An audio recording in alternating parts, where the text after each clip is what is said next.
Colorado Rockies baseball on Root Sports is brought to you by your hometown Toyota stores. Toyota, let's go places. By American Family Insurance, insure carefully, dream fearlessly. And by Southwest Airlines, transparency, low fares, nothing to hide.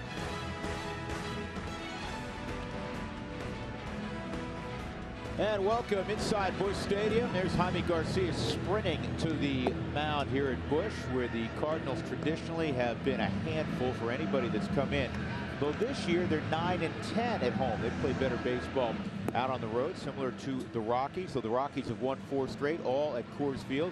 Charlie Blackmon has victimized the Cardinals in his career to the tune of a .355 average. He'll lead off against Garcia. And the rest of the Southwest batting order for Walt Weiss looks like this. Trevor Story in the 2 spot. Nolan will bat 3rd. Cargo slides from 5th to 4th, coming off the nice ball game. Home run and a double.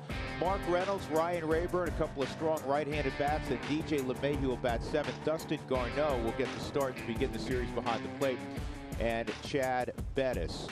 Well, Jaime Garcia, especially at home, is one of the toughest left-handers in the sport. So far this year, league's hitting just a little over 170 against him. It's been unbelievable, and I was digging into the numbers a little bit more. People are not making contact off of his off-speed pitches, and I was curious why. And as I looked into it, he's taking more velocity off of his off-speed pitches than any other pitch. His fastball velocity range is the same, 90 to 92 miles an hour with the fastball, pitches primarily off of it. But the changeup, standard pitch for him. The slider and the curve, he's dropped those down from his normal. Normally he throws the slider about 85 miles an hour. He's dropped it down at 82. So that's a big differential between his fastball and his off-speed pitches. And there's the fastball on the outside corner to even the count at 1-1. When I think of Garcia, I always think of the changeup. He has a very good changeup. The Rockies have always hit him hard, though.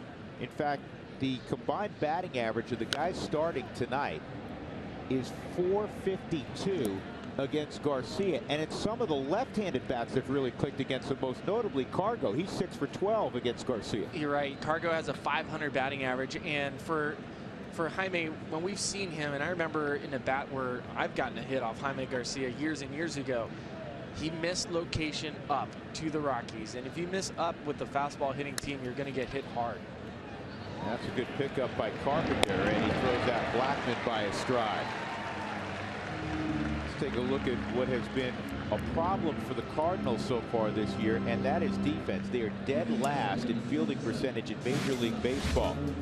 Matt Holliday has played some first base. Our old friends in left field tonight. Jeremy Hazelbaker's in center field. Steven Piscotty, good player. He's in right. Carpenter at 3rd, and Aledmus Diaz has been great offensively, suspect defensively. He's made 9 errors. Colton Wong at 2nd, Matt Adams at 1st, and the incomparable Yadier Molina with 8 gold gloves is behind the plate. So here's Trevor Story on his first visit to Busch Stadium. And he takes inside ball 1. The Rockies, by the way, have moved to the top of the charts in terms of defense. Made only 1 error in their last 12 games.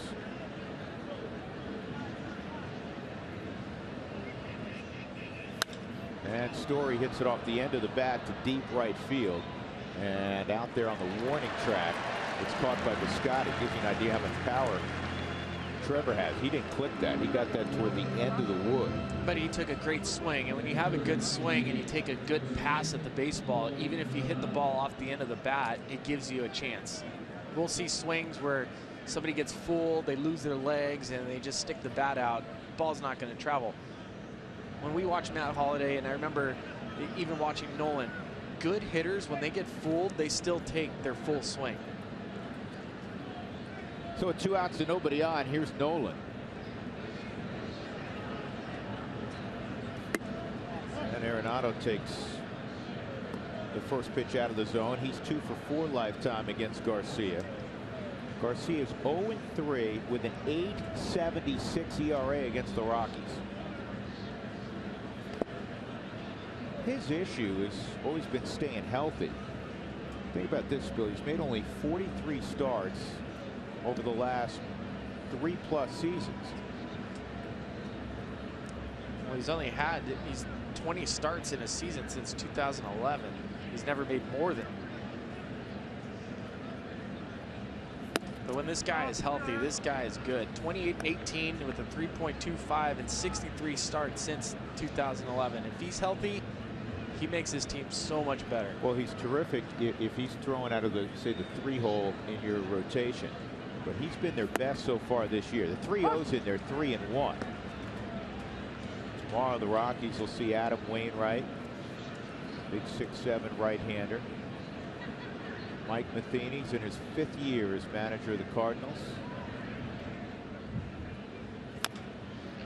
And that is a foul ball. Think about Matheny. His first 4 years, they've gone to the postseason all 4 years. That had never happened before with a first-time manager. Last year, they went 100 games, more than anybody else in baseball. The Cardinals are amazing. The names change. One thing does not. They keep on winning. They have not had a losing season, a sub-500 season since 1999. This is baseball. How do you do that? I don't know. It starts from the top and it trickles its way all the way down. Unbelievable minor league system. And really, Cardinals are like the team that invented it. And that pitch misses. So true to his 2016 form, he will not chase. Nolan takes a walk. I love it. I love the approach. And 3-hole hitters against Jaime Garcia this season. They're only 1 for 20. Let's take a look at our Mako big hit. It comes from Sunday afternoon, a 4-3 Rockies win against the Mets, and this was beautiful to see. Cargo, for the first time in 24 games, goes deep.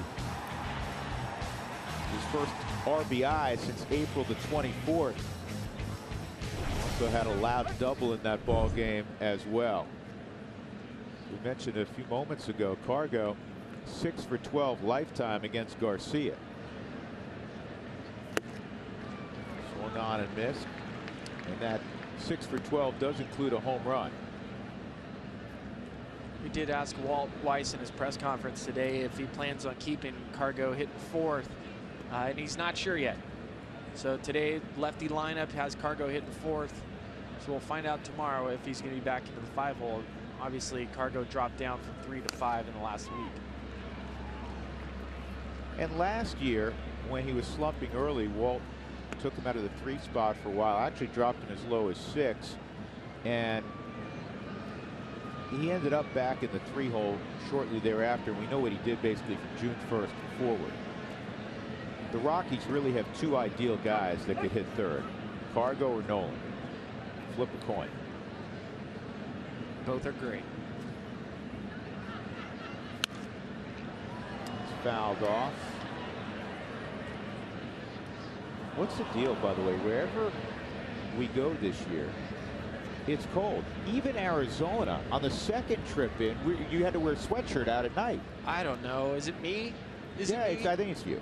I'm going to blame that. On the dark cloud.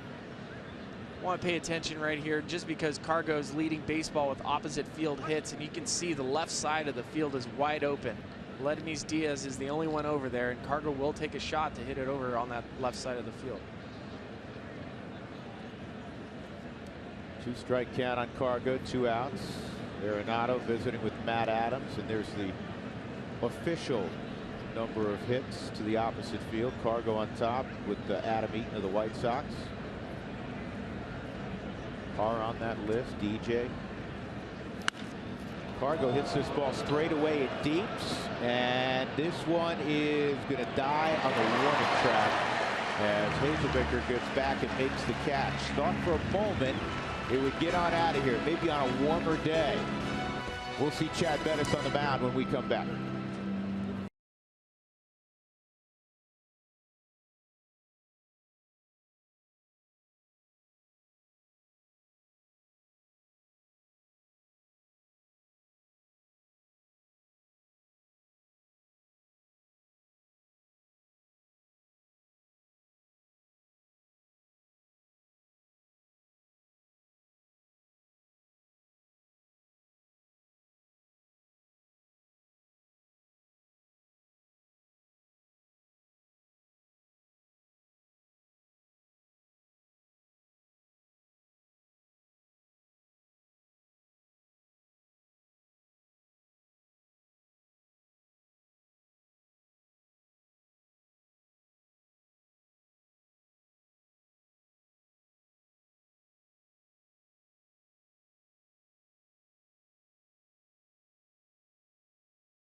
first of 3, and it's game 1 of a 9-game trip for the Rockies. 11-8 out on the road. Chad Bettis has the baseball to begin the trip. Matt Carpenter hitting .257 below his normal standards. He'll lead things off for Mike Matheny. Here's the Southwest batting order tonight for the Cards, who just came off a road trip themselves. They were in L.A. on Sunday.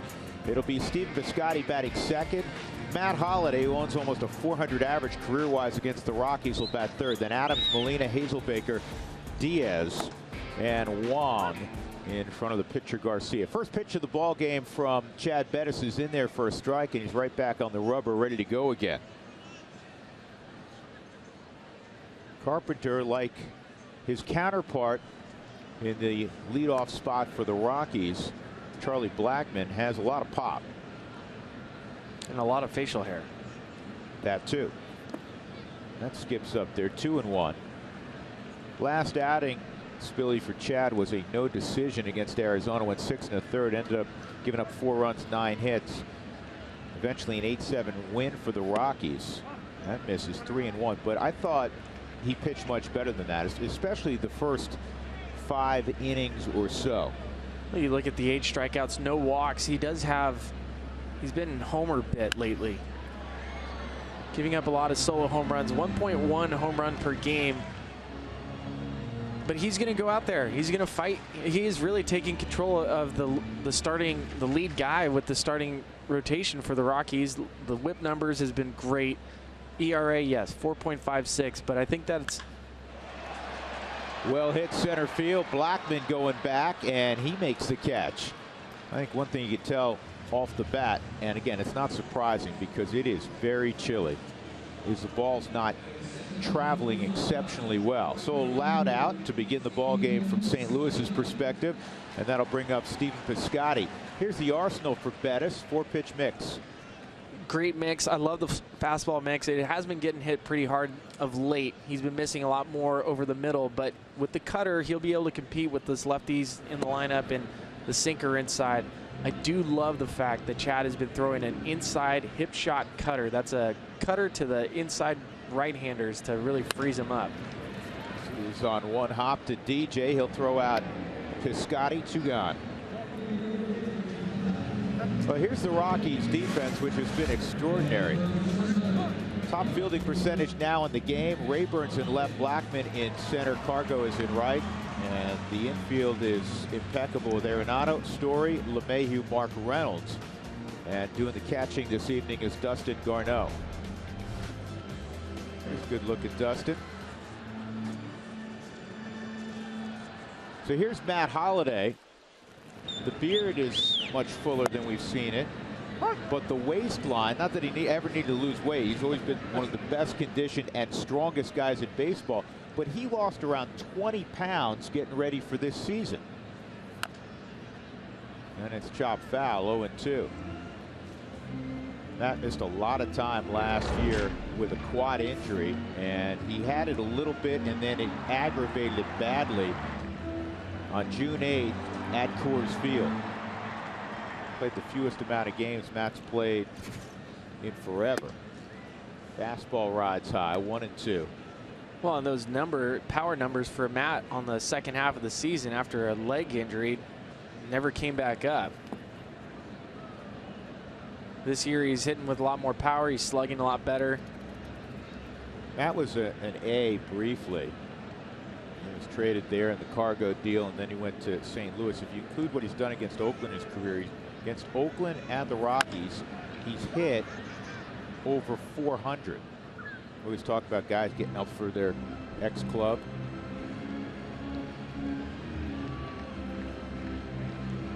He is, as he was in Colorado, a huge star and very, very popular here in the Midwest. And deservedly so. Great player and great off the field as well. Here's the 2-2 on Holliday. And that's up the middle, cut off there by Story. Wheels throws to first in plenty of time. And a nice start for Chad Bettis.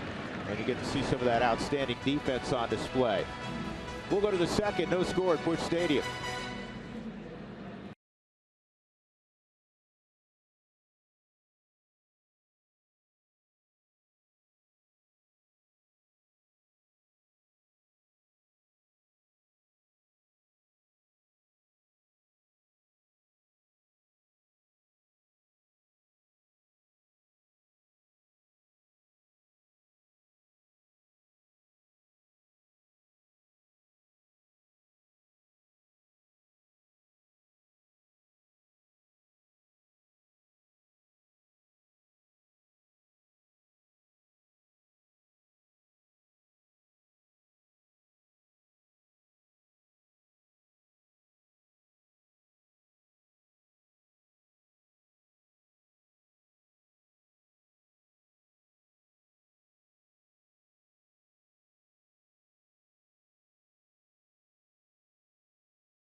gateway to the West. Take a look at our series storylines brought to you by Office Liquidators. Rockies, as we mentioned, 3 games over 500 on the road. Cargo had a long fly his first time up, but it looked like he snapped out of his slump on Sunday with a home run and a double. Busch Stadium has been problematic for the Rockies the last few years. Just 4-17. The Rockies averaging a little more than 2 runs a game against the Cardinals the last 21. Mark Reynolds will lead it off in the second against Jaime Garcia, and he has his bat broken on this pop-up to the right side. Adams is called off by Wong, and there's 1 out. So Garcia retires former Cardinal teammate Mark Reynolds. And that'll bring up Ryan Rayburn. Always seems to play with a smile on his face. He's been a great story for the Rockies. He was sitting on his couch in March. Spring training had started. Signs a minor league deal, I believe, March 6th with the Rockies, and at the end of the month, made the opening day roster. Came off a season where he had over 1,000 OPS against left-handed pitching. It was just, it's surprising when you watch the numbers that he had against lefties. And how about the number he put up on Sunday? 2-0 pitch. Rockies down 3-2. Not any longer. 2-run pinch hit home run. Second of the year for Ryan Rayburn. And that propelled the Rockies to a 4-3 win over the Mets on their way to sweeping New York. And now the Rockies begin this road trip with a 4-game winning streak. 3-0 on Rayburn. And Garcia pumps one in the middle of the zone. It's 3-1. Garcia is incredible at home. Here at Busch Stadium, he's only allowed 11 hits in 28 1/3 innings.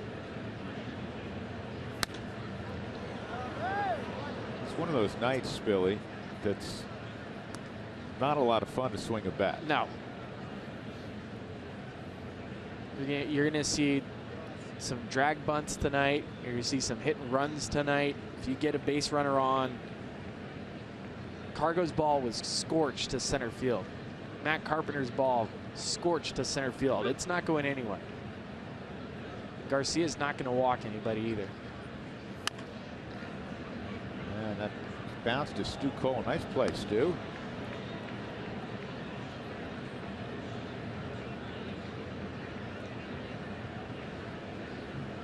This is a very fair ballpark, opened in 2006. It doesn't heavily favor one side or another. In other words, that misses. Ball 4, 1 out walk. 2 walks now by Garcia. It doesn't heavily favor offenses. It doesn't necessarily heavily favor pitchers. It's pretty fair across the board. I remember one year, 2011, and Albert Pujols was complaining at first base about how the ball was not carrying to right field. For the years prior, the ball was flying out. And I go, what's the deal? He goes, I don't know, bro. And I asked Holiday the same thing during the same year. So I guess weather changes here, where some years the wind blows out to right field and other years it blows in. You know how players are if they're not getting their homers. There's the Rockies laying down a bunt. LeMahieu is tagged out. But moving into scoring position is Ryan Rayburn for Dustin Garneau. This is where the Rockies, now he's trying to get a hit out of that deal, but this is where the Rockies are not afraid to improvise, play small ball, and not just sit back and wait for the big fly. Well, and that's their abbreviated version of small ball. If the guys are going to think of doing small ball, they're not just sacrificing taking the out. If they're going to bunt, they're bunting for a hit. And now early in the ball game, they'll go ahead even with first base open and pitch to Dustin Garneau. Which from the Cardinals standpoint certainly makes a lot of sense, but see if the Rockies can come through with 2 outs. Garneau got a pitch to turn on, and that was just foul. Well, runners in scoring position, 2 outs versus Garcia, .429 batting average. So the hits he gives up happen to be in the perfect situation to score a run off of them. Well, the Rockies are hitting .264 as a team with 2 outs in running scoring position, second only to the St. Louis Cardinals.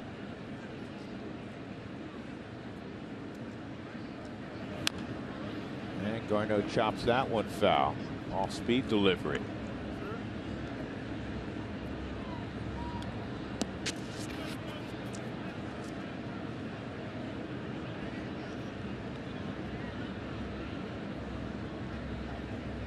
Rayburn at second base. 2 outs in the top of the second. And that is pulled on one hop to Carpenter, and he lobs it across to get Garneau. So the Rockies lead 1 in scoring position. Middle of 2, no score at Busch Stadium on a very cold night.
Staff from the get-go this year. We got to stay aggressive. That's what I like from our pitching this year. Our walk numbers are down. You know, we last couple of years we've led the National League in walks, and we're not going to do that this year. You know, we talked about in spring training, and I said to our pitching staff, it won't happen this year. It's a good play by Chad Bettis on that bunt.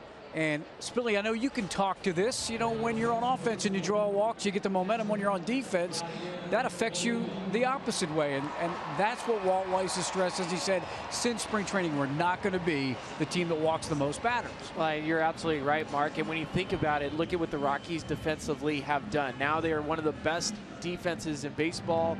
You have to tie it to walks. I think if you look at walks on the road, 2.49 walks per 9 versus at home, 3.27 walks per 9. It's tied into walks. Okay. If I lined up all the position players that could participate on the 2 rosters tonight for the Cardinals and the Rockies, as Molina fouls it off, I can't wait to hear where you're going with this. Who would be the least likely guy to try to bunt for a hit? Matt Adams. Ding, ding, ding, ding, ding. You are the winner, my friend. What did I tell you last night? I said it's cold. You're going to start seeing some small ball. You don't believe me. Well, I believed you. I didn't believe that necessarily Big Matt Adams would be participating in the small ball. I didn't realize he was listening to us. Here's the 1-1, and Molina checks his swing. No swing. That's a good time to tell you about the umpires tonight. Adrian Johnson is behind home plate. Adrian joined by Gary Cedarstrom. You just saw it first. Lance Barksdale at second. Jim Wolf's at third. 2-1 on Yachty, and it's on the ground to second. LeMahieu with the sure hands. 2 gone. That'll bring up a great story. Jeremy Hazelbaker is coming up. And there's so many good stories in athletics of perseverance. This is a young man who was drafted out of Ball State originally by the Red Sox in 2009. He was traded from Boston in 2013 to the Dodgers for Alex Castellanos. And then last May the 1st, a bad day for Hazelbaker. Wasn't doing much offensively. In the minor leagues for the Dodgers, he was released. He had to wait almost 2 full weeks, and the Cardinals signed him. They needed another player at Double-A. Well, he tore it up at Double-A. They moved him up to Triple-A, tore it up there, and then because of injuries, he got an opportunity to make the big league club this year, and he had a terrific start to the season. He really did. He had an OPS over 1,000, 317 batting average. It's fallen down to earth a little bit. 192 batting average this month, 673 OPS. But you talk about a great story. He's from a small town, less than 1,000 people, Selma, Indiana. Yeah. Here's the 1-2. And that is strike 3. We'll tell you more about Hazelbaker at Selma, Indiana when he comes up the second time. Good looking start for that man, Chad Bettis. We'll go to the third, no score.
Inning with Ryan Spilborghs and Mark Stout. I'm Drew Goodman.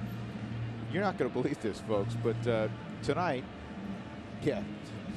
our partner George Frazier, our old partner, is taking over the Root Sports Twitter account. Be sure to tune in and tweet your questions for George at @RootSports_RM during this evening's ballgame. Chad Bettis is going to lead it off, and after he takes a pitch, I have something else to say about this. Can't wait. This is a shocker for me. Bettis against Jaime Garcia, and the first pitch is in there for a strike.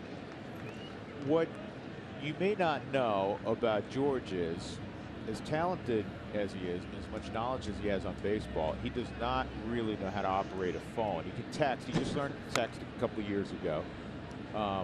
So I have a sneaky suspicion that George is actually handling the Twitter account. And maybe George will indicate, you know, what she should type, but I don't think he understands how to work Twitter. Did we write down the right name then? Is it George? We've got the IA.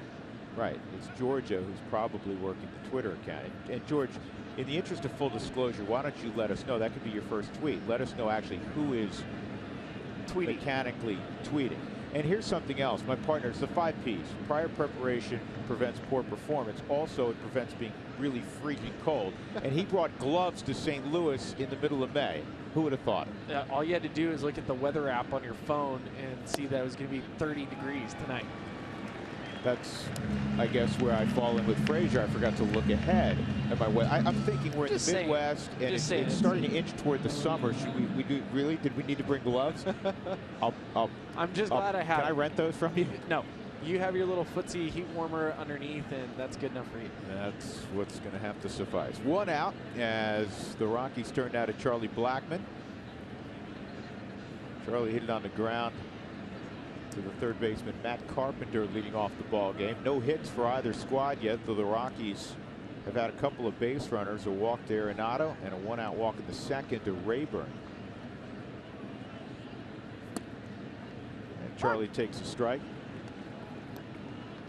Well, Charlie had his 11-game hitting streak snapped on Sunday, but the Rockies so much better when he's at the top of the lineup. 13-8 when Charlie is leading off. Well, there's different kinds of leadoff hitters. You want to retire the first guy, just like you want to retire everybody, but you have to be careful because he can leave the building, and if he gets on, now he can steal a base on you. So there's so much that Charlie brings to the top of that order, and he's going to grind out every at bat. And that's lined into left center field. Hazelbaker got a good jump on it. He'll cut it off and hold Charlie to a single, but there's your first knock of the night. And with one out, Charlie at first, and Trevor Story coming up with a fly ball to the warning track and right. We have our first response, or no, this is our first question. George, have you been able to watch Trevor Story much this season?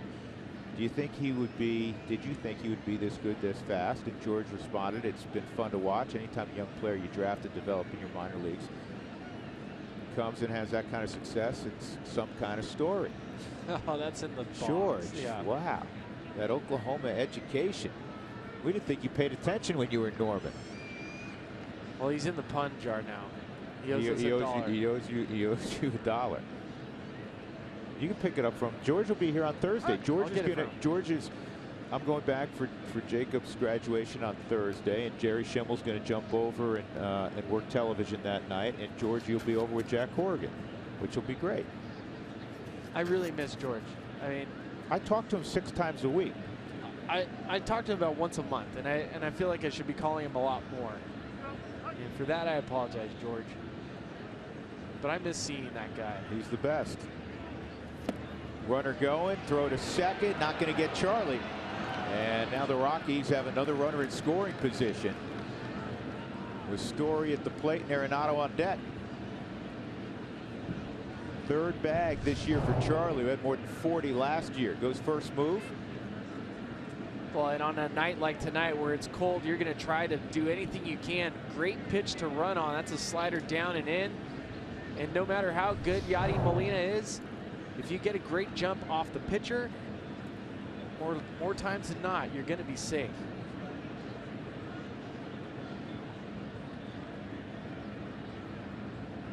One strike on Story in a scoreless game at the top of the third. And that touches the inside corner, so it's 0-2. I know Trevor struck out a bunch, and I keep coming back to this. He's very balanced at the plate. And that's why I think he'll eventually be a real solid 2-strike hitter. Would you agree? I do agree. It's his leg kick. He's paying attention to it, making sure it doesn't pull his body and allow him to fall down. That's when your body pushes you forward. And for Trevor, his leg kick is completely different than most guys because he'll kick his front foot towards the visiting dugout. You don't see that too often. And when he's not controlling that, he'll fall on his front foot, and that's what allows the outside pitches and the off-speed away to expose him. But he made a slight adjustment. He's been slower with it and a lot more under control. He's been able to handle the outside pitch.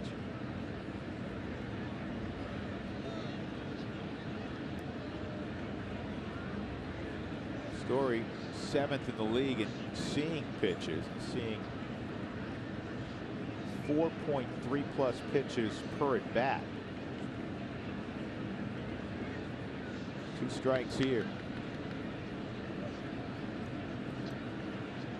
And Garcia bothered by Blackman because the advantage, once a runner gets to second with speed against a left-hander, the advantage now really turns to that runner.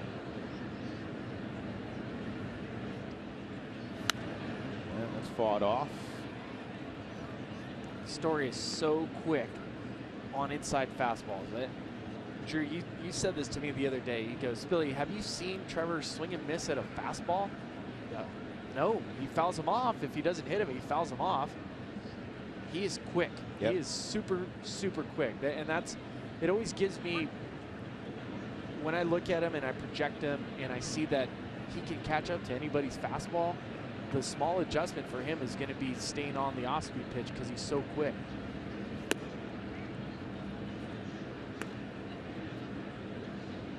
For all that he did in the month of April, folks, from a batting average standpoint, he's having a better May. And all of the attention, all of the hype, and this kid just takes everything in stride. Could not be more impressed with how he has handled himself from the moment he showed up at spring training. Here's the 1-2. And that time he goes down swinging on an off-speed delivery. So there are 2 outs, and that'll bring up Arenado. That's a good pitch. It's a mislocation by Jaime Garcia. I don't think he's trying to elevate with an off-speed pitch up in the zone. But sometimes you miss location with a bad pitch and it ends up being a great pitch.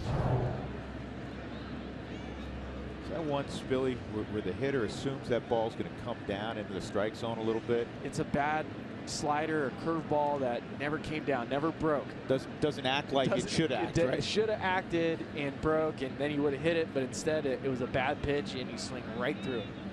Happens all the time. That was a changeup, but that's what we always see with the backup slider. Backup slider. Which, if anybody could figure out how to throw it every time, would probably be a pretty good pitch. 1-0 on Nolan. He walked his first time.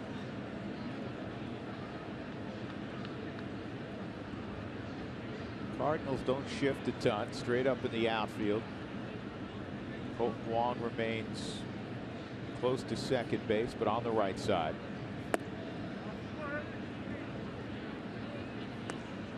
Looked like a good pitch.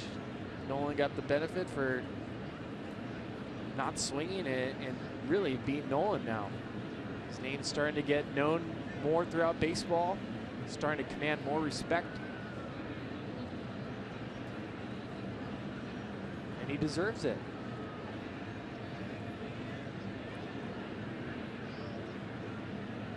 Two-0. And Nolan drives it to left, and it is going to get down in front of Holiday. It's going to bring a run home. Arenado comes through, as he generally does. Blackman scores the first run of the game. 1-0 Colorado. An absolute bullet to left. And Nolan with his 33rd RBI. Gotta love those 2-out ribbies. You gotta love it. Well, it's the version of small ball that the Rockies are playing. Charlie gets a second with a stolen base. And there's another off-speed pitch for Jaime. 2-0, and he does not get fooled. Ball lands right in front of Matt Holliday.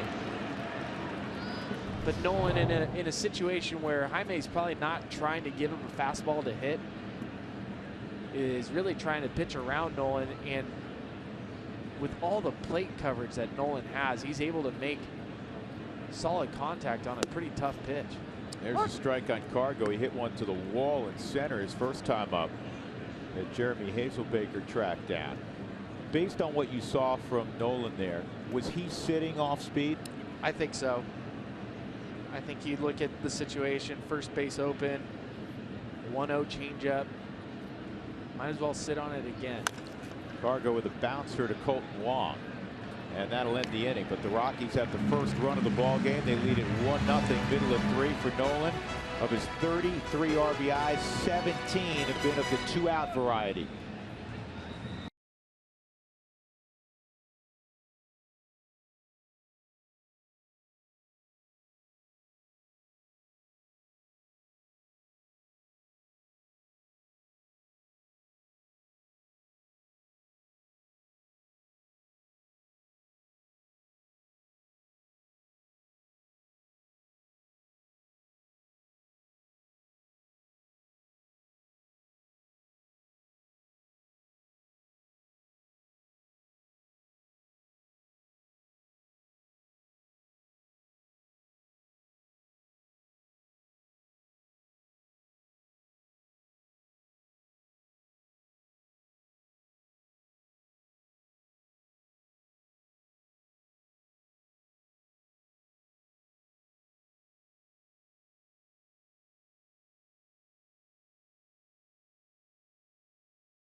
Off in the distance, the Rockies have a 1-0 lead on Nolan Arenado's base hit to score Charlie Blackmon. Charlie had singled, stole second, and then the 2-out knock by Nolan. And the first pitch from Chad Bettis to the 7-hole hitter Diaz is ball one. Aledmus Diaz out of Cuba, and he takes ball two, and he's been quite a story here in the Midwest, getting national attention for what he's done offensively. The rookie has been sensational. That's a strike, 2-1, hitting .376 with pop, 6 home runs. He's driven in 20. The slugging percentage leads the National League with .658. Hard shot at Nolan. And well, you say sometimes a guy in the infield's a vacuum cleaner. That's what that looked like. It looked like you had, you know, the scooper you use in the backyard to clean up after your pooch. Look at that. Watch this. They make these things called like an iRobot. You know, you put it, you just turn it on, and it vacuums the whole living room for you. You can leave the house. We got that's one of those. That's what Nolan is. That's what Nolan is. Before it was a Hoover. You'd be called the Hoover, but that means someone has to be actually using you and plugging you in. Nolan's the iRobot. He's plugged in the moment he wakes up in the morning. So put him over at third and let him clean up the entire infield. Colton Wong takes ball one.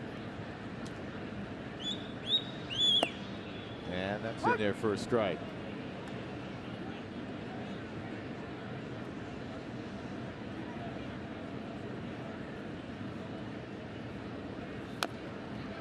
And it's 1-2. A year ago, Colton Wong, it was a conversation of who's one of the best second basemen in baseball, and Wong was one of the conversations. He was considered one of the best. You look at the numbers this year, he has been struggling. And not just offensively, defensively, he hasn't really been the same guy. Right around the corner, there is always a reminder of how tough this game is. Here's the 2-2, and he's in the dirt, 3-2. He's a first-round pick back in 2011. Native of Hawaii, played his college baseball in Honolulu at the University of Hawaii.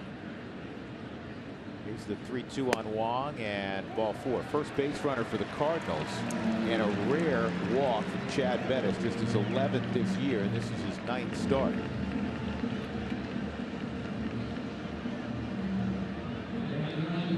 So that'll bring up the native of Mexico, Sonora, Mexico, Jaime Garcia.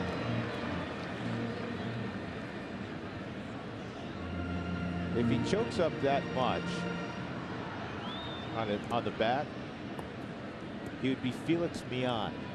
Remember Felix Millan? It's before your time.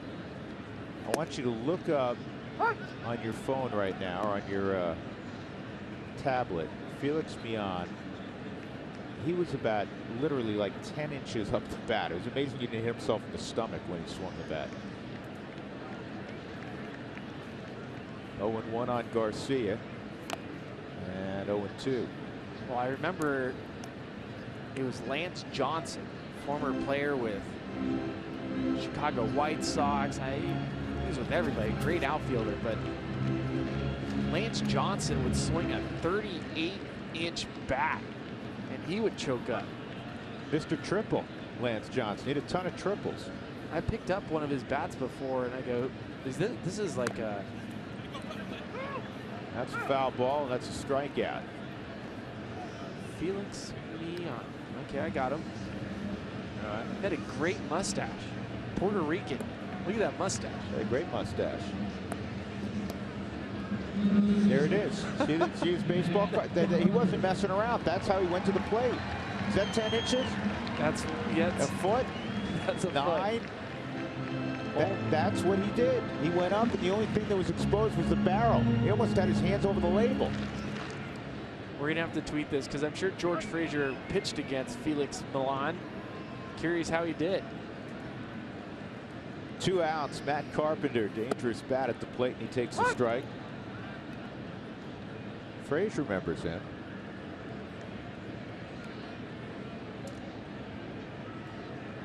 I don't even know if those two overlap. That'd be making George much older than he is. 200 years old.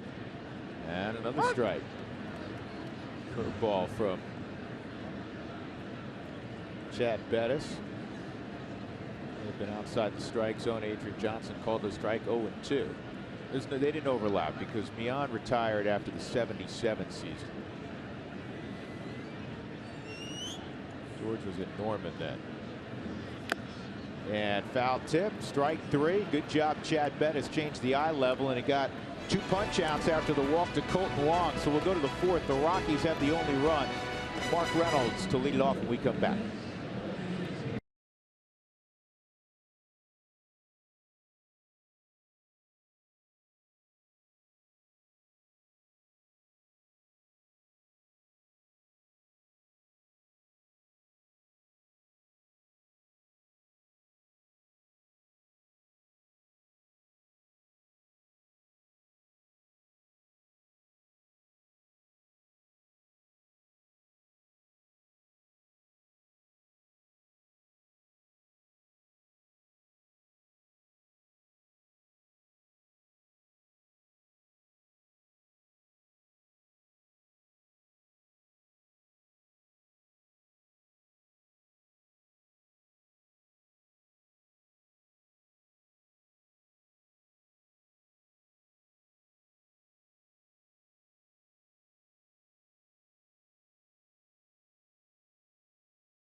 If they decode that properly, it said Jenny in capital letters. You're everybody's favorite teammate, Jenny.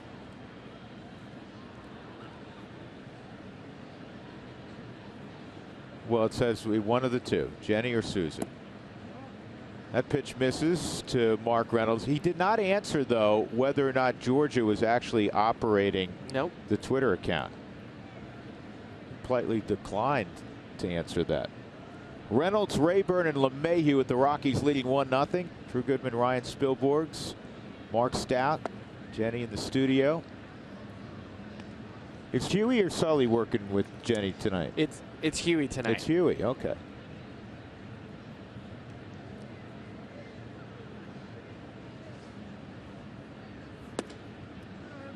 Inside, and that's 3-0. So Garcia, who normally pounds the strike zone, has walked 2, and he falls behind 3-0 on Reynolds, leading off here in the 4th.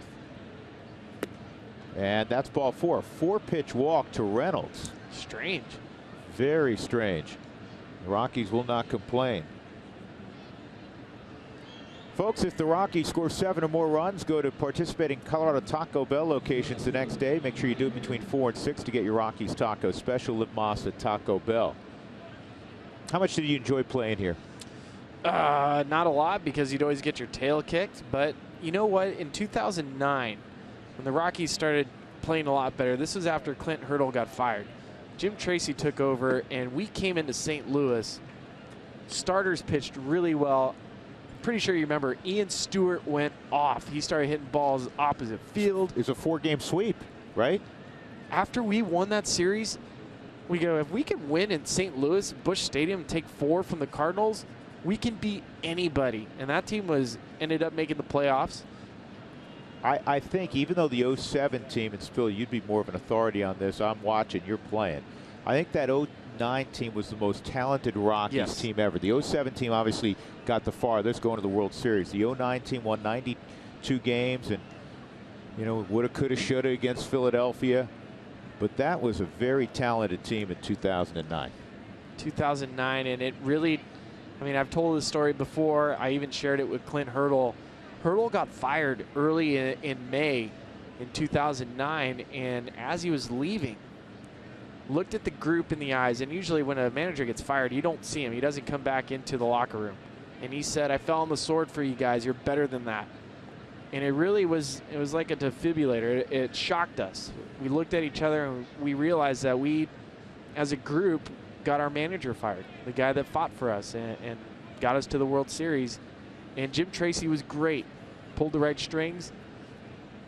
But really it was Clint Hurdle as saying to the group, "You guys are better than that." They really turned things around for us. Yeah.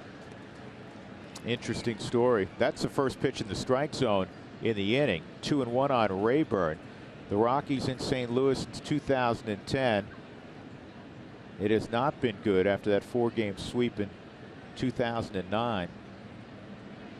Here's the 2-1 on Rayburn. Outside, 3-1. So since 2009, the Rockies are 4-17 here. They can't score, about 2.4 runs a game. And the opposition, that being the Cardinals, have hit 285. Well, this is a big test for the Rockies and this whole road series that they have coming up with Pittsburgh and Boston. The Rockies have played a tough early season schedule in that, you know, the Mets last weekend, already played the Giants a couple of times. Chicago, only team to win 2 out of 3 at Wrigley this year.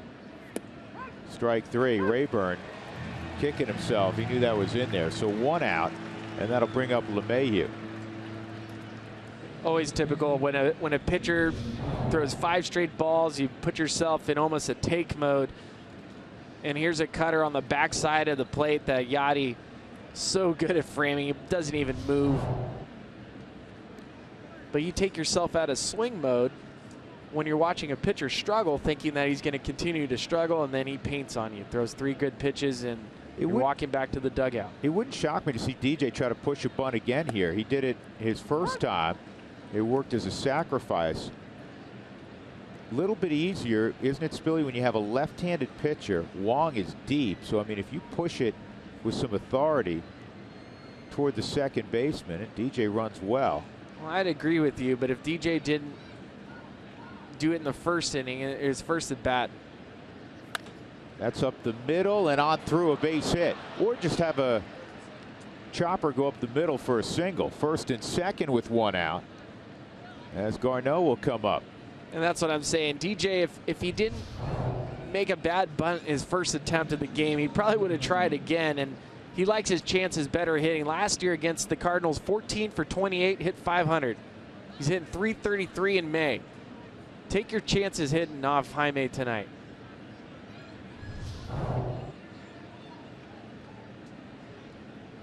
Garneau bounced to third his first time up. He had a sharp ground ball just fouled on the third base line on his first swing of the night. And he takes low. Garcia is one of those guys, isn't he, Spilly, where it's not an uncomfortable at bat. Not at all. It's just the fact that he's willing to pound you inside with the fastball. And he knows how to pitch. You can tell a guy when he knows how to pitch because he adds and subtracts fastball. He throws off-speed pitch and hitters counts and can command it. Runners going, and it's lined up the middle, base hit. This will get another run home. DJ will go first to third. Dustin Garneau coming through. 2-0 Colorado as Reynolds scores. And there's that hybrid version of small ball that the Rockies play on the road, and they have been playing at home as well. They'll take their opportunities. They trust their hitters. Mark Reynolds, you're not going to steal from second base unless you feel like your hitters are going to make contact. Putting the pressure on the Cardinals to make a play. Gets the off-speed pitch up in the zone and doesn't try to do too much. Just puts the ball and bat on into the field, and great job first to third. Just good baseball right there. Now Bettis tries to get that bunt down. He's swinging and he takes a strike. Straight hit and run there? Has to be. has to be straight hit and run, because if it's a run and hit, Reynolds will be thrown out at third base by 25 feet. Stu Cole coming down the line. Forget the signals. I'm going to come down and tell you exactly what I want you to do so there's no mistake. Bunt. Well, you have good speed at third, and if you get a bunt down a certain area, you go safety squeeze. DJ will read it. And he offered at it, snap throw to third. Two strikes now on Bettis. I would think he'd keep it on here.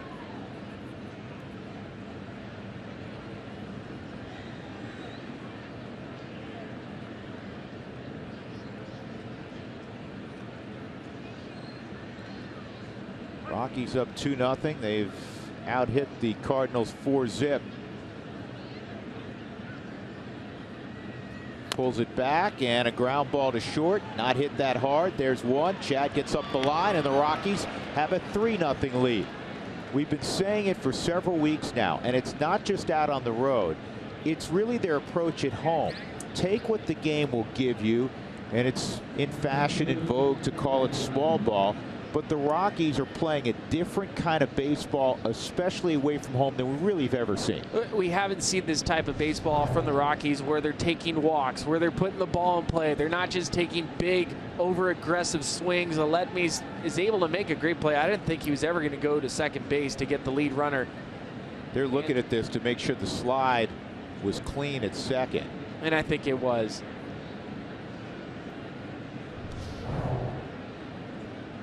But to your point, second RBI, by the way, for Chad. To your point, Drew, we have not seen this team play this type of baseball for an extended period of time. And I really do believe that it's tied to the starting pitching. When you have a team that you feel like you're in the game from the very first pitch until the very end, because the bullpen has been pitching so much better, that you can play this style of baseball, where you can play for a run an inning rather than always trying to get the big hit the ball out of the yard. Adams comes up with it. He'll win the race to first. A productive inning for the Rockies. They produced 2 runs on a couple of hits and a walk, and they're up 3-0 middle of 4 in St. Louis.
Sports is brought to you by Subaru. Love, it's what makes a Subaru a Subaru.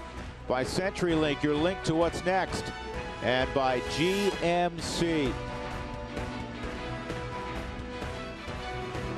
Busch Stadium in downtown St. Louis, Missouri. New Busch opened in 2006. Cardinals have never had a losing record here. In fact, since the doors open, as Steve Piscotty takes a strike, they have the best home record in the sport. Piscotty hit a ground ball to DJ his first time. Here's the 0-1, and that's low, 1-1. Piscotty, a product of Stanford. He was a supplemental first-round pick. It was the compensatory pick that they got when one Albert Pujols signed with the Angels. Here's the 2-1 on Piscotty, and that misses. 3-1. This guy's a good hitter. Good hitter, but he was known more for his defense in the minor leagues and his arm. Always ranked as one of the best rated outfield arms in the minor leagues, and the offense is just really taking off for him. There's 47 hits right now. That's tied for 5th in the National League.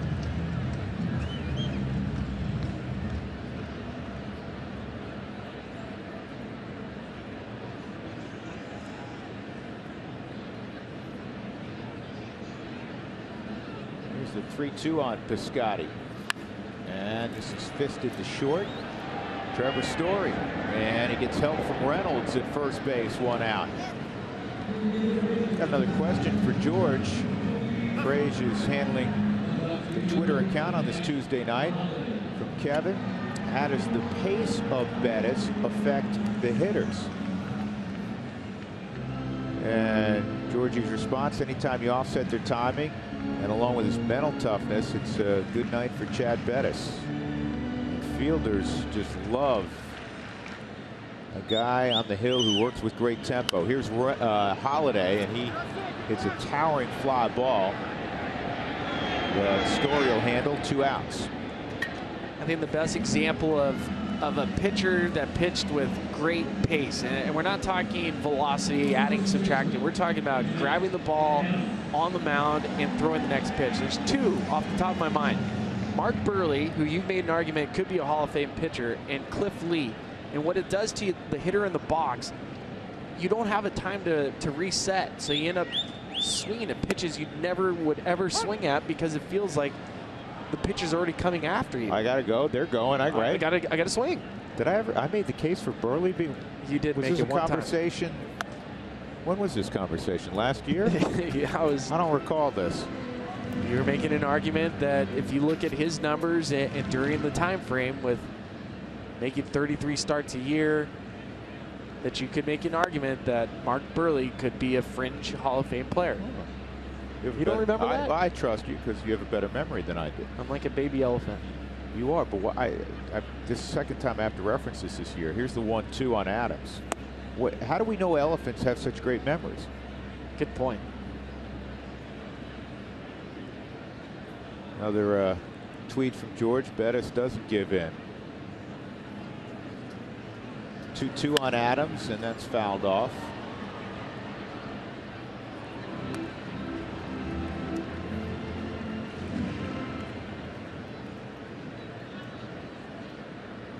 I certainly admire the career that Burley's had, and there's something to be said for a guy that shows up every 5th day.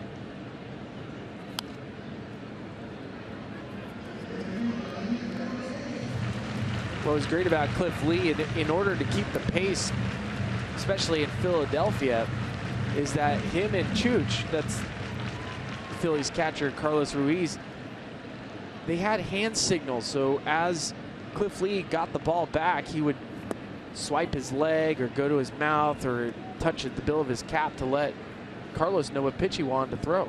So there was no shaking off. There was no question. I'm throwing a fastball right here. Not easy to pick up, though, from the other dugout. Here's 3-2, fouled off. Now when they switch it up every day and every inning, might be a swipe of the pant leg, would be a fastball one inning, and then it's a curveball the next inning. There's no way to pick it up. Worried about getting crossed up. No. Worked out, though. It worked out fine. Cliff Lee, for a significant period of time, was at the top of his craft. Another 3-2 on Adams. That misses. Ball 4. So with 2 outs, the second walk allowed by Bettis. He didn't walk anybody in his last outing against Arizona. That'll bring up the guy who always gets the biggest cheer. A guy who may go to the Hall of Fame. Speaking of the Hall of Fame, Yadier Molina. And what an incredible story this year. Molina, remember last year he came back in the postseason. He had the jacked up thumb and he had surgery on it. Somehow he got back and was playing in the postseason. Nobody could believe he was able to catch with it. It was on his left hand. He had another surgery that prevented him from playing most of spring training. And he's now caught the second most innings in baseball this year. It's really remarkable. And he's hitting well over 300. Amazing, amazing player. Rockies leading 3-0.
Inglewood, Colorado. Thanks for watching the Rockies on Root Sports. Be sure to tell us where you're watching from tonight on Twitter at @RootSports_RM.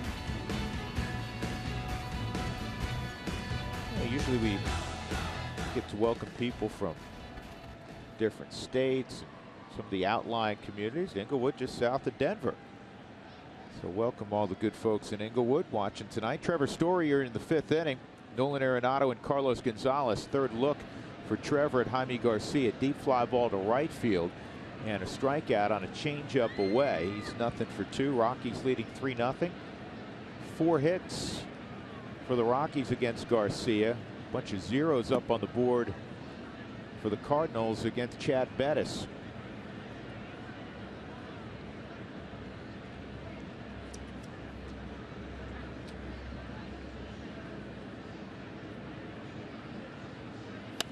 And this is going to drop in left center field for a base hit. So Story with the reach has a base hit off the end of the bat. The Rockies back in business. They've had base runners in every inning. Walk in the first with 2 outs to Arenado. 1 out walk to Rayburn in the second. Rockies got a run in the third. Couple of hits. Blackman and Arenado involved, and then 2 runs in the fourth. Well, we talked about Trevor Story and how much more in control he is of his body. And that's an off-speed pitch away from him on the part of the zone that he hasn't been able to handle because he's slower with the load, because he's sitting back a little bit better, because he's allowing his body not to push him forward. He's handling that pitch.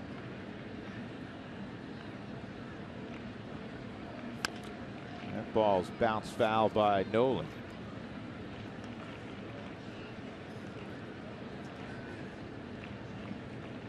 Walk and a line single left to drive in Blackman in the 3rd inning. Rockies fans amidst all the red here in St. Louis. Got good seats too. Did you take care of them, Spilly? Of course I did. Not a baby.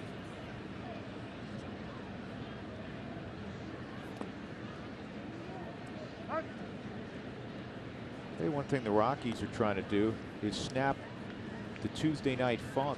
They're 0-for-6 on Tuesday nights this year. Do you know that? They don't like Mardi Gras. Fat Tuesday, right? The Mardi Gras reference? I'm with you now. You got it? This ball on the ground to third, and Carpenter just flat dropped it.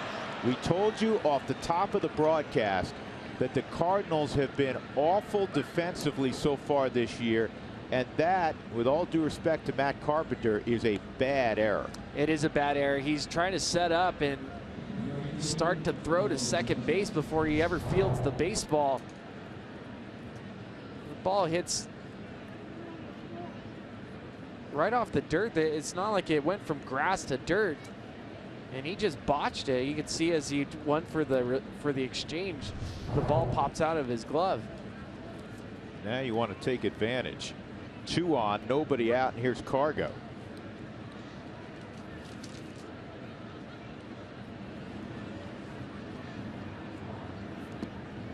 Cargo stays off the off-speed delivery, and it's 1-0.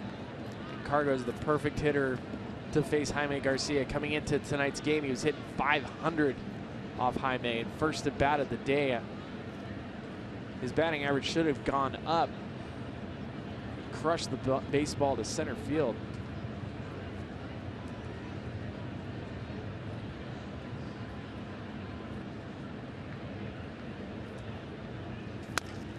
And Cargo's going to have to get up the line. There's 1 and there's 2. So a 4-6-3 turn. And now Story at third with 2 gone for Mark Reynolds. It's going to be a long jog back to the dugout for Cargo.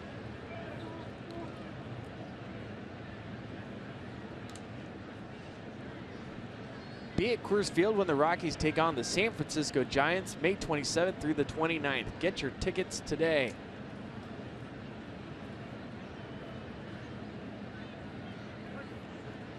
Got him to roll over on that changeup.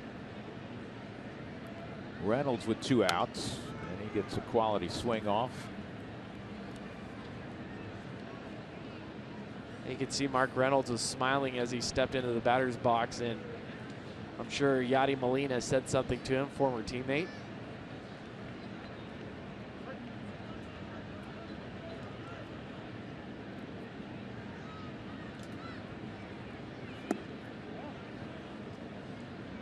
You just want to keep the foot on the gas pedal. 2 on, nobody out after the 6th error by Carpenter this year. And now it'll take a 2-out hit from Mark Reynolds.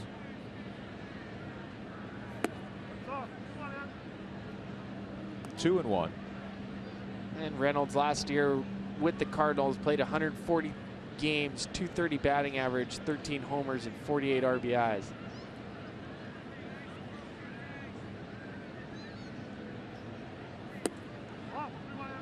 Three and 1. This isn't a pitch around because on deck is Ryan Rayburn. You can see, well, if there's a left-handed bat, maybe Garcia would work around Reynolds, but he just has not had his pinpoint control tonight. Ball 4, second time he's walked Reynolds. 4 walks tonight for Garcia. In his previous 2 starts, he had walked just 1. Show you how uncharacteristic it is. Now if the runner's on first and third, you'll see Mike Matheny signaling to Yadier Molina how he wants to handle this. If the Rockies were to go delayed steal or some sort of plan, probably unlikely. They want Ryan Rayburn to swing the bat. But you have to prepare for every possibility. Rayburn takes the ball. A walk and a strikeout, a caught looking strikeout for Rayburn this evening. Hero from Sunday's 4-3 victory over the Mets.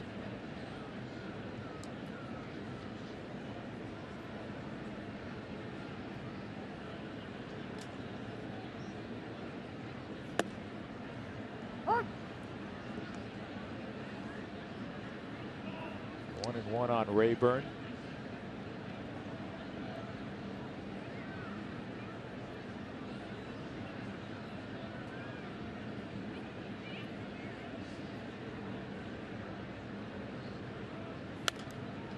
And that's out of play.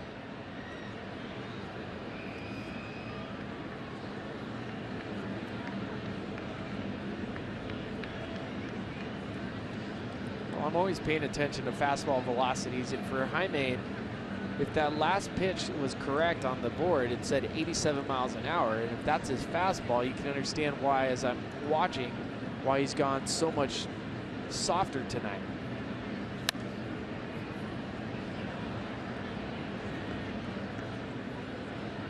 Garcia grew up in Reynosa, Mexico, which is on the U.S. border. He actually went to high school in Mission, Texas, so he was part of the draft. He was drafted out of high school.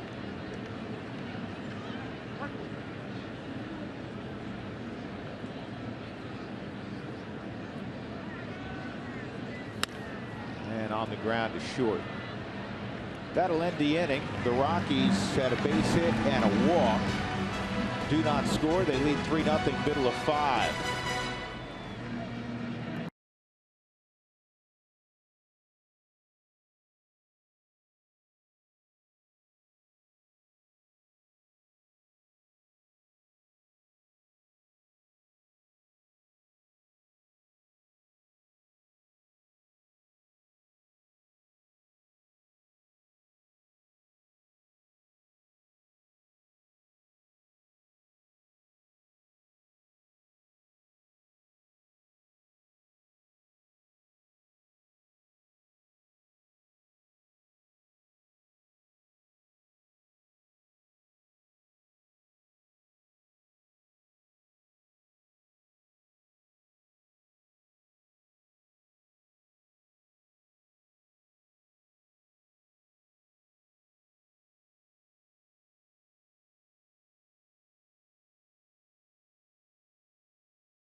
Game 1 of a 9-game road trip, another extended road trip for the Rockies. Their last one went very well, 6-4 out on the West Coast. Drew Goodman, Ryan Spilborghs, Mark Staff. First pitch of the 5th inning from Chad Bettis, misses ball 1 on Jeremy Hazelbaker. And that's inside 2-0 on Hazelbaker. Cardinals have had 2 base runners, a walk with 2 outs, or with 1 out to Wong in the 3rd, with 2 outs to Adams in the 4th. And that's in there, 2-1.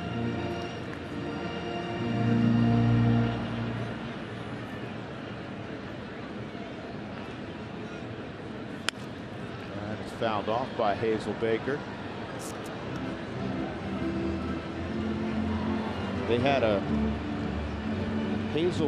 Jeremy Hazelbaker Day in his small hometown of Selma, Indiana, and it coincided with right after his release by the Dodgers. And he said, "I was really embarrassed. I felt like let a lot of people down," which of course you should never feel that way on your own day. And then he gets the opportunity in the Cardinals organization a short while later, and he has taken off since. And he says it was almost like a wake-up call.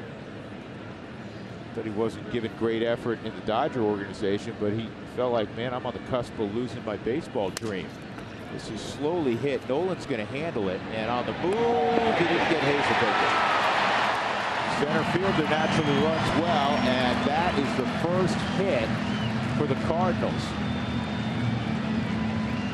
Hazelbaker gets out of the box extremely well, and on a ball that was not hit hard, Nolan Arenado, in the weird shift that the Rockies play with lefties every now and then, fields the ball near shortstop, and throwing the ball across his body isn't able to get the throw on time, and Hazelbaker's safe. Nolan had a look of disbelief seeing how fast Hazelbaker was able to get down to first base. Aledmus Diaz up, and he takes inside. Diaz hit a sharp ground ball at Nolan his first time up.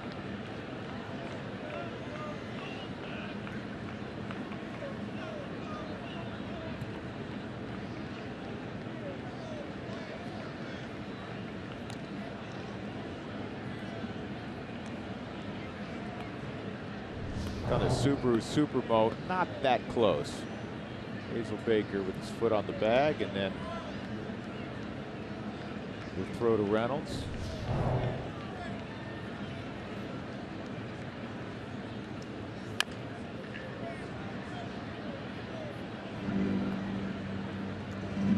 Diaz gets a big load. Kid out of Cuba, who interestingly did not compete in baseball for 18 months. He had reestablished residency in the Netherlands, and I don't mean one of the islands that is under control by the Dutch government, but he went to Europe and he was living in the Netherlands and didn't play baseball games for 18 months. And then the Cardinals signed him. And he was not supposed to be in the big leagues this year, but then the injury to Johnny Peralta opened the door for him. Peralta will be back at some point. Hurt in spring training. That misses. 3-1.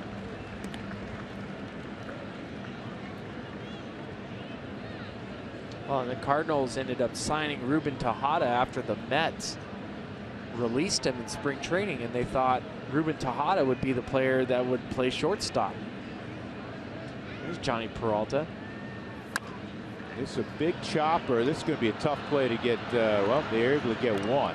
With Hazel Baker running, you had to hustle, and Nolan was able to get it to DJ to get the lead out. So there's one gone. That'll bring up Colton Wong. Got another question for George. What do you think of the pitching so far this season? They're not scared of attacking hitters, trusting their stuff, and they're all young. Bullpen is strong. It's been fun to watch. And look today at the stats. Right now, the Rockies are 8th in fewest walks per 9 innings. They had resided, unfortunately, comfortably in the 30th spot in that spot the last couple of years, in that category the last couple of years. What's going on now? They're going to check the slide. The Rockies want a review. Let's take a look at Hazel Baker's slide. This is one of the additions this year, and probably see it once a week with each club where you're going to check out a slide.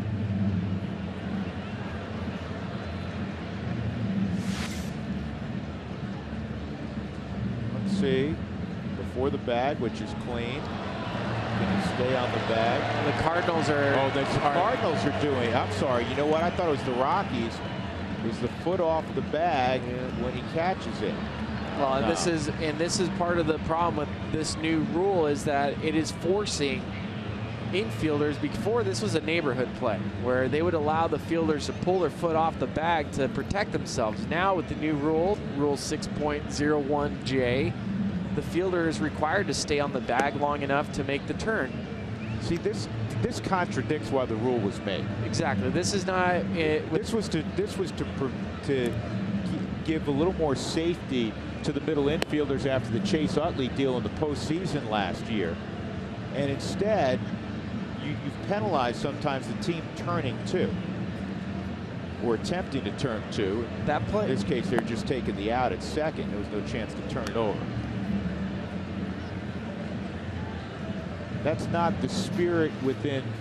No, it's not in the spirit of the rule. No, it isn't. And tip your cap to Mike Matheny for, you know what, since the language of this rule is what it is, and you know, you have an opportunity to take advantage of it. There's an opportunity right here. It's not going to be a high-scoring game. Taking advantage, and they're going to call him out. I don't think he'd come off the bag anyhow. It was close. So one out. Diaz at first base for Wong. One more look. DJ's foot. It's so quick. Last year, this would be not even a conversation. And this year, with the way the rule is set up, that's too hard to tell. And I can understand why they wasn't overturned. But you see how this rule is changing how managers view that play. On the outside corner, a strike on Wong. Colton walked his first time up.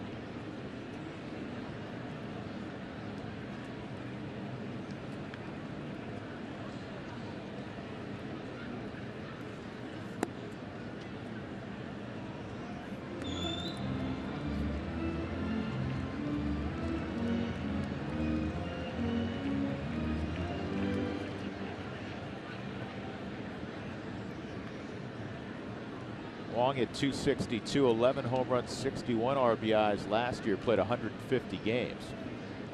Down at 229 right now. That moves him off the plate. 2 balls and a strike. They're going to have some decisions to make when Peralta comes back. Because you can't take a guy out of the lineup who's hitting 376, can you? Nope, you can't. So you look at the guy that's struggling, or who makes your team better, and who can you live without? You're not going to take Matt Carpenter off the field. And though Johnny does not have great range at shortstop, he does put away outs on balls he gets to. 2-2. And with the shift on, tough play for Nolan, and no play. The Rockies shifted after it got to 2 strikes on Wong. And it'll be an infield hit for Colton Wong, and now 2 on for Jaime Garcia. Well, and the Rockies have been doing this throughout the year. With 2 strikes, they will move Nolan to the different part of the infield, really at the shortstop position, and another tough play. He knew he was going to have to be quick to be able to make the throw towards second base, and wasn't able to look at the ball into the glove and make the turn.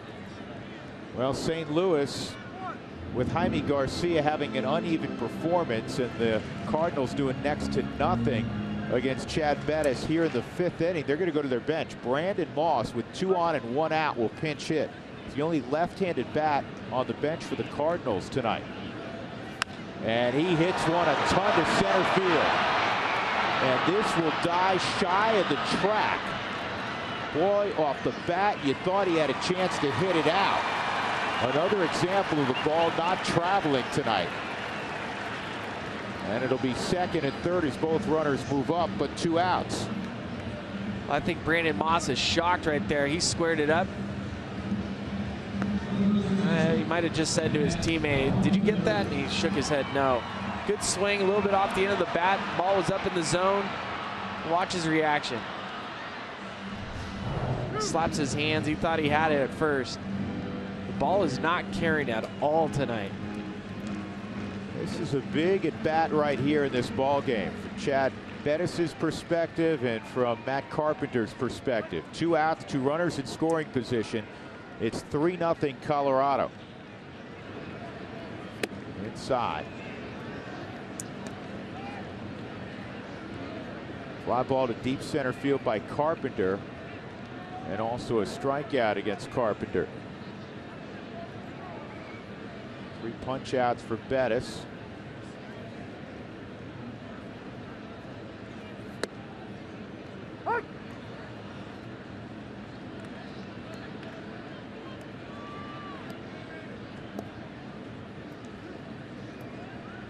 Matt Bowman's going to be next for St. Louis.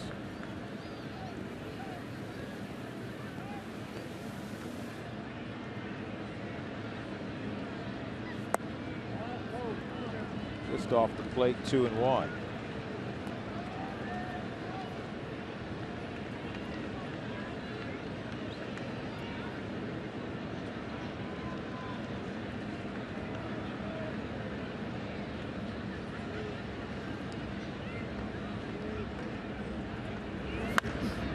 Carpenter hits a towering fly ball to deep right. Cargo has a beat on it, and he'll make the catch in the middle of the track, and Chad Bettis will walk off with the shutout intact. We will go to the 6th. It's 3-0 Colorado.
Baseball on Root Sports is brought to you by Southwest Airlines. Book your low fare now at southwest.com.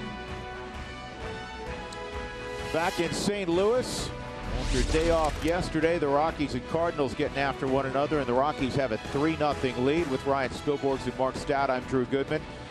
Jaime Garcia was pinch hit for in the bottom of the 5th, so the new pitcher for the Cardinals will be the Princeton grad Matt Bowman. 24-year-old, 25 at the end of the month, will take over here in the 6th, and it'll be the bottom third of the order for the Rockies. DJ LeMahieu, Dustin Garneau, and Chad Bettis. Well, it'll be my first chance to watch him. Watching him throw in the bullpen, he turns his body. It almost looked like Hideo Nomo, Tim Lincecum. Fastball, splitter, slider. Watch as he turns. And a good tailing fastball for Bowman in there for a strike. Not the typical mechanics you'd expect to see from a Princeton grad, right? This is a ground ball to Wong. Well, Sunday was an interesting day around Major League Baseball. While the Rockies were sweeping the Mets, you had this incident, which I think has been seen 40 million times now. Batista was hit, then Batista goes hard into second base, and Rougned Odor a shove, and then the right hand that has been seen around the sports world countless times now. Odor today was suspended 8 games. There were a number of suspensions. Batista got a game. John Gibbons, the manager of Toronto, got 3 games, but Odor was suspended 8 games. And I want to get your take on that whole episode, and it has different tentacles to it. It goes back clearly to the postseason last year, the bat flip after Batista went deep. It's just, it's not black and white. It's not one guy starting the fight. It was both guys starting the fight. And if you go back to the history of it, you look at the bat flip, then you look at the 8th inning, and the Rangers waited until 7 games into their series to hit Batista, which is pretty lame. If you're going to hit Batista, you hit him in the first game, first at bat that you see him, and there you go. It's over. It's squashed. This is a shot at Carpenter with Garneau running. He's not going to get him. Did they give him a hit? That ball was hit with some authority on it. You can see by Carpenter's facial expressions, play he thought he should make, but they're going to give him a hit. So Garneau's got a couple of singles in the game. That ball is scorched. And yeah, that should be a hit. Yeah, when Matt Carpenter's having to take a knee and protect himself, even though he's feels like he should be making that play, that is not a routine play. And even with the great throw, that's a base hit.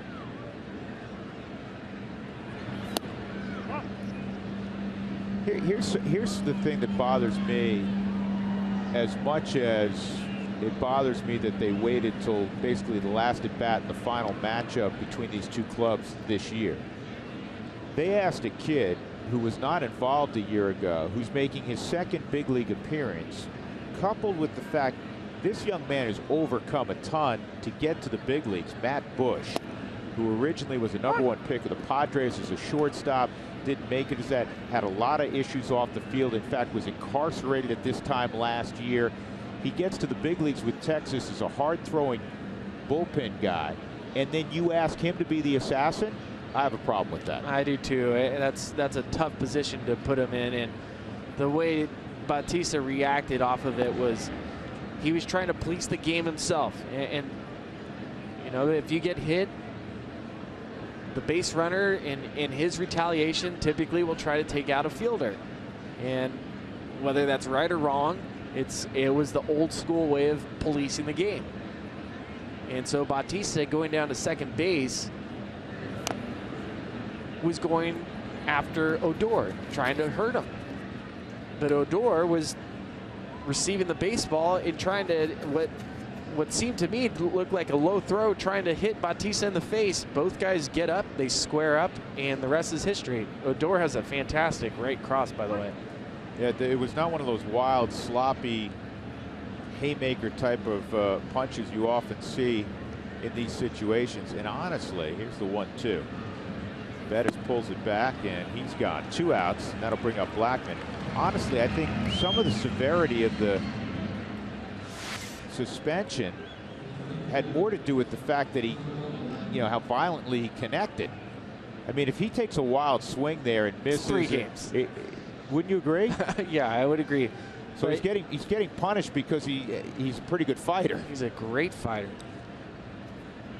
I mean, Bautista doesn't know what hit him. Literally does not know what.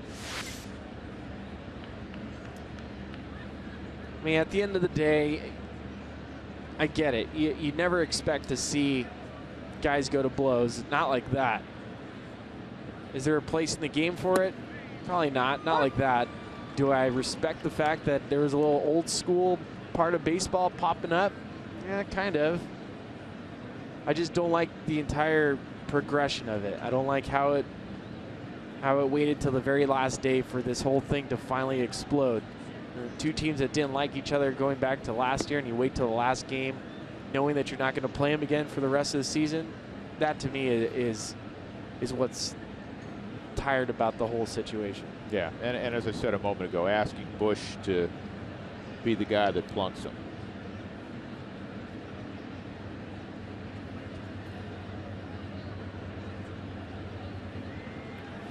This ball's pulled foul. Now, I have another fundamental question.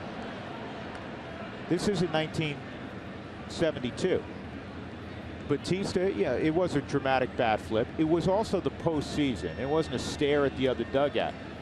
I'm more old school in that, you know, play the game, respect the game, that sort of thing. But was it that egregious a violation of the code? I went across the street today to the St. Louis Cardinals Hall of Fame Museum that they have, and it's fantastic. And they were showing videos of former Cardinals players and great moments in history. And I wanted to record a home run hit by a Cardinals player back in like 1972. He hits the ball. It was almost Carlton Fisk-like. It was hit down the left field line. He walked almost to first base and then bat flipped. Far worse than Jose Bautista.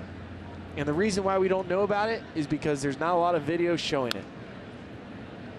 Good pass through the zone there by Blackman, 2-2. That's what I mean. And guys used to do this all the time. It's just because of social media, because of the GIFs and the videos and going viral. With today's game, we get to see it in such a greater audience, and it's great. You get to see plays all the time. Bartolo Colon's home run last year almost exploded the internet. But we forgot the fact that this stuff happened years and years ago all the time. This ball is a loud shot to deep right, but cruising back and making the catch is Piscotty. Rockies continue to lead 3-0, middle of inning number 6 at Busch Stadium.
Only 3-0 here, bottom 6.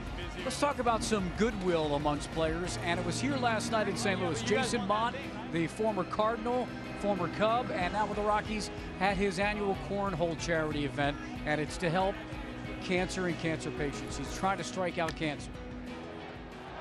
That story makes a great play, and the Rockies were there, the Cardinals were there. It went for about 3.5 hours, and it was just a great event. Jason and his wife Caitlin have been putting this on. Colton Wong was the representative for the Cardinals. It was a nice event, and guys, there's word that he's going to have one in Denver, hopefully at the latter part of this season. But it was a great night last night, and many of the players were there. And one of the things I learned, Mark, was that Carlos Estevez was the rookie of the night in cornhole. I heard so he not only loved throws 99, but Yeah. he's a good cornhole player. He's a great cornhole player. There's 20 Rockies that attended that event last night. Holiday at the plate with a 1-1 count. Ground ball to short and a pop out to short. Nice play by Trevor Story to take a base hit away from Stephen Piscotty. Cardinals have been limited to 2 hits. And Bettis has that pitch fouled off. 1-2. Well, third time through the lineup, hitters are hitting .316 off Chad Bettis, and so far so good. How about this from Matt?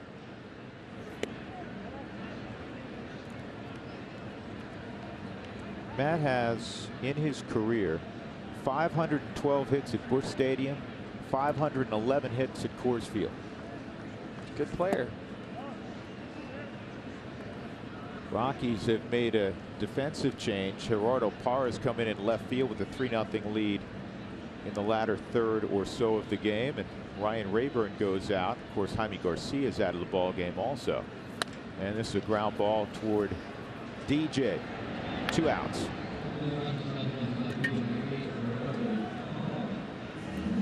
Another question for Georgie tonight from Cliff. George, what did you think of the Corey Dickerson trade? And George's response, good trade. Parra signed and you get a closer, and also you have a heck of a young arm in German Marquez in Double-A. He was the pitcher of the week in the Eastern League last week. He took a no-hitter into the 8th inning, and he has a sub-2 ERA in the Eastern League. He's another one of those arms that's not far away. And this guy has easy cheese. Easy cheese. And every time I text my friends down in with the yard goats, they always talk about Marquez of how easy that arm is. I mean, when someone says, and they've seen baseball, a lot of baseball, that it's as easy as they've ever seen, then that usually perks my ears up to go, really? Boy, that's a good pitch on 0-2 and a great inning for Chad Bettis. 1, 2, 3, quick and efficient through the Cardinals in the 6th. We turn the page to inning number 7. Chad Bettis throwing shutout baseball. The Rockies leading 3-0.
The Rockies are leading the Cardinals 3-0. The Cards came in 20-18. The Rockies 19-18. Chad Bettis has been terrific.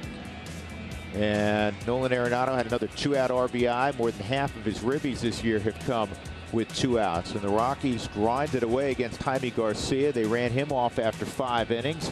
And it's the 2nd inning of work for Matt Bowman out of Princeton University. And Trevor Story will lead things off for the Rockies. 2, 3, and 4 for the Rockies. Arenado and Cargo to follow. And that pitch dropped in on the inside corner. Trevor base hit his last time up. He's 1 for 3. Average at 281.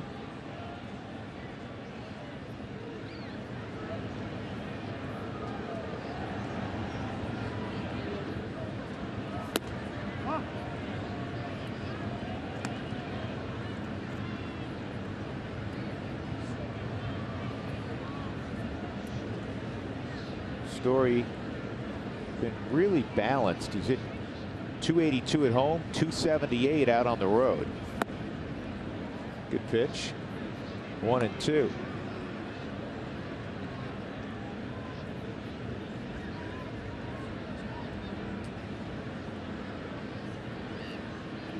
Well, Chase Anderson had a no-hitter through 7 against the Cubs at Miller Park, but he gave up a hit to Ben Zobrist in the 8th. Bowman works inside. We haven't seen guys do that too frequently with success, and he gets the strikeout on Story. As I'm watching Bowman goes to the far first base side of the rubber, and that really creates an angle.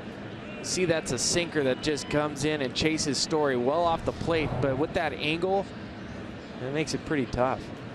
That was a super sinker. Super duper sinker. Our Colorado Lottery pitch probability with Nolan at the plate, and that fastball's off the plate 1-0. This is right-handed pitchers all season, and with a 1-0 count, about 52% of the time it's fastball. Slider more than 1/5 of the time. That was a cutter, and it's fouled off. It's kind of part of the slider family. Yeah, I'll put it in there. I still rank that as more of a fastball. Well, and as you're looking at those numbers, really hitters go through the same type of thought process. Maybe we don't have it exactly like that. but you look at the scoreboard, you look at the count, try to figure out what your hole is, try to understand what the pitcher's strengths and weaknesses are. And a lot of hitters really guess. I mean, you pick a side of the plate. I'm looking in, I'm looking away, I'm looking fastball, I'm looking up. Easy play for Carpenter.